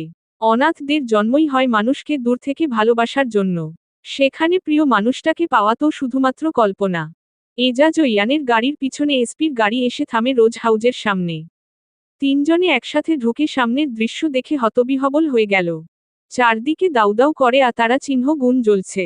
কারও বুঝে আসল না বিষয়টা, যেখানে সারহাদ নিজ হাতে সব গোলাপ গাছের এত পরিচর্যা করে সেখানে এত ভয়ঙ্কর তারা চিহ্নগুণ। এজাজ দ্রুত ফায়ার সার্ভিসকে কল করে। এসপি ভাইয়ের কথা মনে পড়তেই বিচলিত অবস্থায় এলোমেলো পা ফেলে বাড়ির ভিতর চলে যায়। তার পিছনে দৌড়ে আসে এজাজ ও ইয়ান। এসপি সারহাদকে খোঁজার উদ্দেশ্যে সারহাদের কক্ষে চলে যায়। কিন্তু না, তার ভাই এখানে নেই।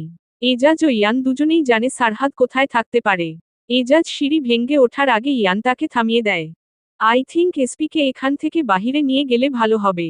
কেননা বস কোনোদিনও চায়নি এসপি বা ওনার ফ্যামিলি এই সম্পর্কে কিছু জানুক। এজাজ একটা দীর্ঘ শ্বাস ছেড়ে আওড়ায়।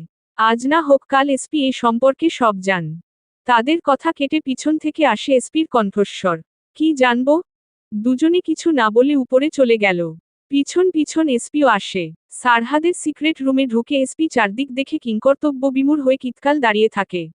চারদিকে সানার এত এত ছবি, যা তার কল্পনার বাহিরে। কিন্তু নজর ঘোরাতেই সারহাদের উপর দৃষ্টি পড়ে। সবকিছু এক সাইডে রেখে দৌড়ে গেল ভাইয়ের কাছে। অস্থির স্বরে বের হয়, bro, what's wrong with you? Open your eyes. তোমার কি হয়েছে? না, কোন সাড়াশব্দ এলো না সারহাদের তরফ থেকে। এসপি এজাজ আর ইয়ানের দিকে তাকায়। তোমরা নিশ্চয়ই জান ব্রোয়ের কি হয়েছে? এজাজ তার কাঁধে হাত রেখে শান্ত কণ্ঠে শুধায়। রিল্যাক্স এসপি, বসো, ঠিক হয়ে যাবে। এই বলে এজাজ পকেট থেকে বের করে একটা ড্রাগস ভরা ইনজেকশন পুশ করে দিল। এসপির সেদিকে কোন খেয়াল নেই, সে একাধারে সারহাদকে ডেকেই চলছে। চোখের সামনে ভাইয়ের এমন রতারা চিহ্ন তাক্ত শরীর দেখে চোখ বেয়ে দু ফোঁটা জল গড়িয়ে পড়ল। কিতকাল পর সারহাদের জ্ঞান আসে। সে চোখ খুলতেই প্রথমে ঝাপসা দেখে সবকিছু স্পষ্ট হতেই ভেসে ওঠে এসপির আদল। সারহাদকে চোখ খুলতে দেখে এসপির রুহে যেন পানি আসে। সারহাদের পুরো শরীরে কাচের টুকরো গেথে। উঠে বসতে চাইলে এসপি নিজে হাতে তড়িঘড়ি করে সব কাজ সরিয়ে দিল। ভাঙ্গা টুকরার আঘাতে তার হাত ও তারা চিহ্ন তাক্ত হয় পড়ে। কিন্তু তার সেদিকে কোন খেয়াল নেই। বসে পড়ে ভাইয়ের পাশে উদ্বিগ্ন কণ্ঠে জানতে চাইল, ব্রো, এসব কি? কিভাবে হলো এসব? একবার দেখো নিজের দিকে, কি করেছো তুমি? আর সানার এত ছবি কেন? এসপি একনাগারে প্রশ্ন করে গেলেও সারহাদের মস্তিষ্কে শুধু একটা শব্দই প্রবেশ করল, সানা। তার সানাম। সারহাদের মস্তিষ্কে ভেসে উঠল একে একে সব মুহূর্তে কাল, ক্ষণ, অবস্থান। নিজেকে ভুলে এসপিকে জড়িয়ে ধরে ভাঙ্গা ভাঙ্গা কণ্ঠে চিৎকার করে ওঠে, এসপি, সে আমাকে আবার ভেঙে দিয়েছে। আমি তাকে আমার অন্ধকার জীবনে জোড়াতে চাইনি। তবুও আমার পুরো হৃদয় জুড়ে শুধু সানাম। আমি শিল্পী না হয়ে ওর জীবন রাঙ্গাতে চেয়েছি আর ও শুধু অভিনয় করে গেল। কেন সে অন্য কারোর হলো? কেন আমি এক যুগ ভালোবেসেও তাকে পেলাম না? আর কেউ এত সহজে ওকে পেয়ে গেল? কেন এসপি বল না? সারহাদের ভাঙা গলার চিৎকারগুলো এসপির মস্তিষ্কে সঠিকভাবে ক্যাচ করতে পারল না। ব্রো, তুমি কার কথা বলছো? কে সে? তারপর চারদিকে দৃষ্টি বুলিয়ে সন্দিহান স্বরে আওড়ায়, কোথাও তুমি কি সানার কথা বলছো? সামনে বসা মানবের সেদিকে কোন খেয়াল নেই, সে এসপিকে ঝাঁকিয়ে আবারও চিৎকার করে ওঠে, সানাম ছাড়া আমি সত্যিই বাঁচতে পারবো না। এসপি, দেখ না, আমার বুকের ভেতর দম আটকে আসছে। আমি শ্বাস নিতে পারছি না। প্রতিটা শ্বাসে ওর নাম আটকে যাচ্ছে। ওকে বল না, আমি সব ভুলে যাব শুধু একবার আমার হতে। সারহাদের কণ্ঠ থেকে আর বলি বের হলো না। শব্দগুলো কেমন তার কণ্ঠ রোধ করে আসছে। লম্বা শ্বাস টেনে নিয়ে নিজেকে সামলাতে পারছে না। পুরো শরীর থরথর করে কাঁপতে শুরু করে। ধীরে ধীরে শরীর নিস্তেজ হয়ে পড়ছে। পাশে থাকা এসপি চিৎকার করে ওঠে, bro, please open your ice. I promise, আমি সানাকে এনে দেব তোমায়। ও আমার কথা শুনবে, প্লিজ। দাঁড়িয়ে থাকা এজাজ বুঝে গেল কি হয়েছে। ইতালিতে যাওয়ার পর প্রথম সারহাদ যখন গ্লোবেটা জয়েন করে তখন প্রায়শই এমন হতো তার সাথে। ধীরে ধীরে ঠিক হলেও প্রতিবার দেশে আসলে ফিরে যাওয়ার পর এমন হতো। কিন্তু গত 6 বছর যখন সে দেশে আসেনি তার সাথে এমন আর হয়নি। এজাজ ইয়ানের দিকে তাকিয়ে হাত ছুড়ে। ইয়ান, বসের প্যানিক অ্যাটাক এসেছে ইতালির মতো। গাড়ি বের কর, হসপিটালে যেতে হবে। এই মুহূর্তে কুইক ফাস্ট গো। ইয়ান দৌড়ে চলে গেল। এসপি আর এজাজ মিলে দুদিক থেকে সারহাদকে ধরে গাড়িতে নিয়ে বসায়। ততক্ষণে ফায়ার সার্ভিসের টিম তারা চিহ্ন গুণ অনেকটা নিয়ন্ত্রণে নিয়ে এসেছে। এজাজের গাড়ি চলতে শুরু করল ঢাকা সিটি হসপিটালের দিকে। গাড়িতে বসে এসপি ভাইয়ের মাথাটা নিজের কাঁধে রেখে মনে মনে ভাবছে, ব্রোয়ের কখনো তো কোন ফ্রেন্ড ছিল না, গার্লফ্রেন্ড তো দূরের কথা। একা থাকাটা সবচেয়ে পছন্দের ছিল তার। তাই অলওয়েজ পরিবারের ফাংশন, নৌরোজ, পার্টি কিছুতেই ব্রো কোনোদিনও থাকতো না। তাহলে কবে সানার প্রতি এতটা দুর্বল হয়ে পড়ল? কই, আমি তোর সাথেই ছিলাম, আমি কেন কোনোদিনও বুঝতে পারিনি। আর ওই কটকটির বাচ্চার তো মনে হয় কোন কিছু মনেই নেই। তার ভাবনার মধ্যে আসে সারহাদের সম্পূর্ণভাবে জ্ঞান হারানোর আগের ফিসফিসানো। তুমি ছলনা করেই থেকে যাও, আমি সারাজীবন ভালোবেসে রেখে দেব তোমায়। সানাম। রাতটা যেন ঘরের ভেতর ঢুকে পড়তে চাইছে। জানালার কাছ পেরিয়ে নয়, বরং মানুষের শ্বাসে, চোখের পাতায়, নীরবতার ভাজে ভাজে। কক্ষের ভিতরে একই কমফর্টার জড়িয়ে অনাবৃত দুই কপতি। সানার দৃষ্টি সামনে স্থির, চোখের পলক পড়ে, আবার ওঠে একটা যন্ত্রের মতো, আবেগহীন। যেন তার নিঃশ্বাসের ওঠানামায় কোনো তাড়া নেই। আর যে পিছন থেকে শক্ত করে জড়িয়ে ধরে কখন থেকে তাকে সরি বলেই চলছে, কিন্তু তার প্রত্যুত্তরে বিপরীত পাশ থেকে আসছে শুধুই নিস্তব্ধতা। রমণীর মুখ থেকে গত 1 ঘন্টা ধরে একটা বলিও বের হয়নি। সে তার আগে আর্যের থেকে পালানোর অনেক চেষ্টা করেছে কিন্তু পারেনি। কানে এলো আবারও আর্যের কাতর কণ্ঠস্বর। সরি জান, প্লিজ। সরি ওয়াইফি। না। সানার কোন হেলদোল দেখা গেল না। আর্যে একটু থেমে আবারও যোগ করে। আমি তোমাকে ওয়ার্ন করেছি, বলেছি চলে যেতে, তুমি কেন যাওনি? প্লিজ টক টু মি, জান। ইউ নো, আমি তোমাকে ছাড়া শূন্য। সানার চোখে কোনো পরিবর্তন হলো না। শূন্যতার সঙ্গে শূন্য যোগ হলে ফল বদলায় না। ওই সময় আমি আমার মধ্যে ছিলাম না, সরি সুইটি। না। এবারও বিপরীত পাশ থেকে শুধু নির্বতাই এলো। এদিকে রমণীর ব্যথিত শরীরে ক্লান্তরা এসে ভিড় জমাল। মুহূর্তে চোখে নেমে এলো তন্দ্রাভাব। ধীরে ধীরে তার আখিজোড়া বন্ধ হয়ে গেল। কিতকাল পর আর যে যখন বুঝতে পারল সানা ঘুমের দেশে তলিয়ে তখন নিজের মাথাটা একটু উছিয়ে ভালোভাবে দেখে। না, সত্যিই ঘুমিয়ে পড়েছে। আর ওর ঘুম মানে সে আর নেই। ধীরে ধীরে আর্যের ঠোঁটের কোণে বাঁকা হাসির রেশ ফুটে উঠল। তারপর তার মুখের রং বদলাতে শুরু করল। অনুতাপের রেখাগুলো আলগা হয়ে এলো। কপালের ভাঁজ মুছে গেল। চোখে ফুটে উঠল এক অদ্ভুত প্রশান্তির দীপ্তি। সে সম্পূর্ণ নিজের মধ্যেই ছিল ওই সময়। আর যে ভালো মতো বুঝে গেছে, সানার অনুমতির অপেক্ষা করলে তার আর ফ্যামিলি প্ল্যানিং হবে না। এদিকে বাচ্চারা আসতেও লেট হয়ে যাচ্ছে। তার উপর চারদিকের সব মৌমাছিগুলোর নজর তো আছেই। ঠোঁট কামড়ে হেসে অদ্ভুত দৃষ্টিতে অবলোকন করল কিক্ষণ। তারপর ঝুঁকে সানার কপালে একটা গভীর চুমু রেখে টাওয়াল নিয়ে চলে গেলে ওয়াশরুমে। প্রথমে বাথরুমে ইনবিল্ট স্পিকার অন করে বাদশার একটা মিউজিক ছেড়ে শাওয়ারের নিচে দাঁড়িয়ে পড়ে গানের ছন্দে তালে তালে তার ঠোঁট নড়তে শুরু করল, সাথে পা আপনা আপনি একটু নড়তে শুরু করে। মন মস্তিষ্ক জুড়ে আনন্দের ঢেউ। তার অধর থেকে উৎফুল্ল চিত্তে ফিসফিসিয়ে বের হয়। Yes, finally, I have fulfilled my biggest dream. তুমি আজ সম্পূর্ণভাবে আমার হয়ে গেলে, মাই লাভ। আধা ঘন্টা পর ঠান্ডা পানিতে শাওয়ার নিয়ে বের হয় আর যে গায়ে একটা ট্রাউজার জড়িয়ে নিল। নজর আটকায় বিছানাতে। তার মনে হলো পৃথিবীর সবচেয়ে সুন্দর দৃশ্যটা সে দেখছে। ধীরগতিতে এগিয়ে গেল সেদিকে। রমণীর চেহারা নজরে আসতেই মনের প্রশান্তির হাওয়া খেলে গেল। হাঁটু গেড়ে বসল তার সামনে। হাত চলে গেল রমণীর অধরে যেখানে তার দেওয়া চিহ্ন জল জল করছে। ঠোঁটের এক কোণে অনেকটা কেটে গেছে। সারা আদলে নজর বুলিয়ে তাকিয়ে থাকল কিক্ষণ পলকহীনভাবে। এভাবে কতটা সময় কেটেছে আর যে নিজেও জানে না। তারপরেও যেন দেখা শেষ হচ্ছে না। মনের পাতায় ভেসে উঠল অতীতের কিছু দৃশ্য। আর যে তখন সবেমাত্র সোলোতে পা রেখেছে। তখনই এক ধমকা হাওয়ার মতো দেখা হয় একটা বাচ্চার সাথে, যাকে সে জীবনে প্রথম মন খুলে হাসতে দেখেছে। যেখানে তার জীবনে হাসি, কান্না, আনন্দ, দুঃখ সবকিছু জন্মের সাথে সাথেই নিষিদ্ধ হয়ে গিয়েছিল, সেখানে কেউ কেন মন খুলে হাসবে? প্রথমে প্রচুর হিংসা ও রাগ হয়েছিল। তার ইচ্ছা করেছিল তার মায়ের মতো একেও হাসার অপরাধে টর্চার সেলে বন্দি করে রাখে। তারপর দেওয়া হোক কঠিন সাজা, যেমনটা তার সাথে হয়। কিন্তু তখনই তার ভাবনা চিরে কানে আসে বাচ্চা মেয়ের মিষ্টি কণ্ঠস্বর। তুমি ওই সময় এমন ঠাস করে পড়ে গেলে কাদায়, কেমন ভূতের মতো দেখাচ্ছে তোমায়। আর এখন এমন কুমড়ামুখ হয়ে আছো কেন? আর যে ভ্রু কুঁচকে তার দিকে তাকালো। কেউ ইচ্ছে করে পড়ে নাকি? আর কেউ পড়ে গেলেই এমন হাসতে হবে নাকি? সে লাইফে প্রথম গ্রামে এসেছে, তার উপর বৃষ্টির জন্য গ্রামীণ রাস্তার অবস্থা বেহাল। সে জোরে একটা ধমক দিতে গিয়ে চুপ করে গেল, কেননা সামনে বাচ্চা সানা হাসতে হাসতে মাটিতে গড়াগড়ি খাওয়ার জোগাড়। তারপর তার সাথে কি হলো সে নিজেই জানে। এই হাসি তার মনে দাগ কেটে গেল, তার মনে হতে লাগলো পৃথিবীতে কেউ আছে যে মন খুলে হাসতে পারে। আর ভেঙ্গে গেল মায়ের করা নিয়মগুলো।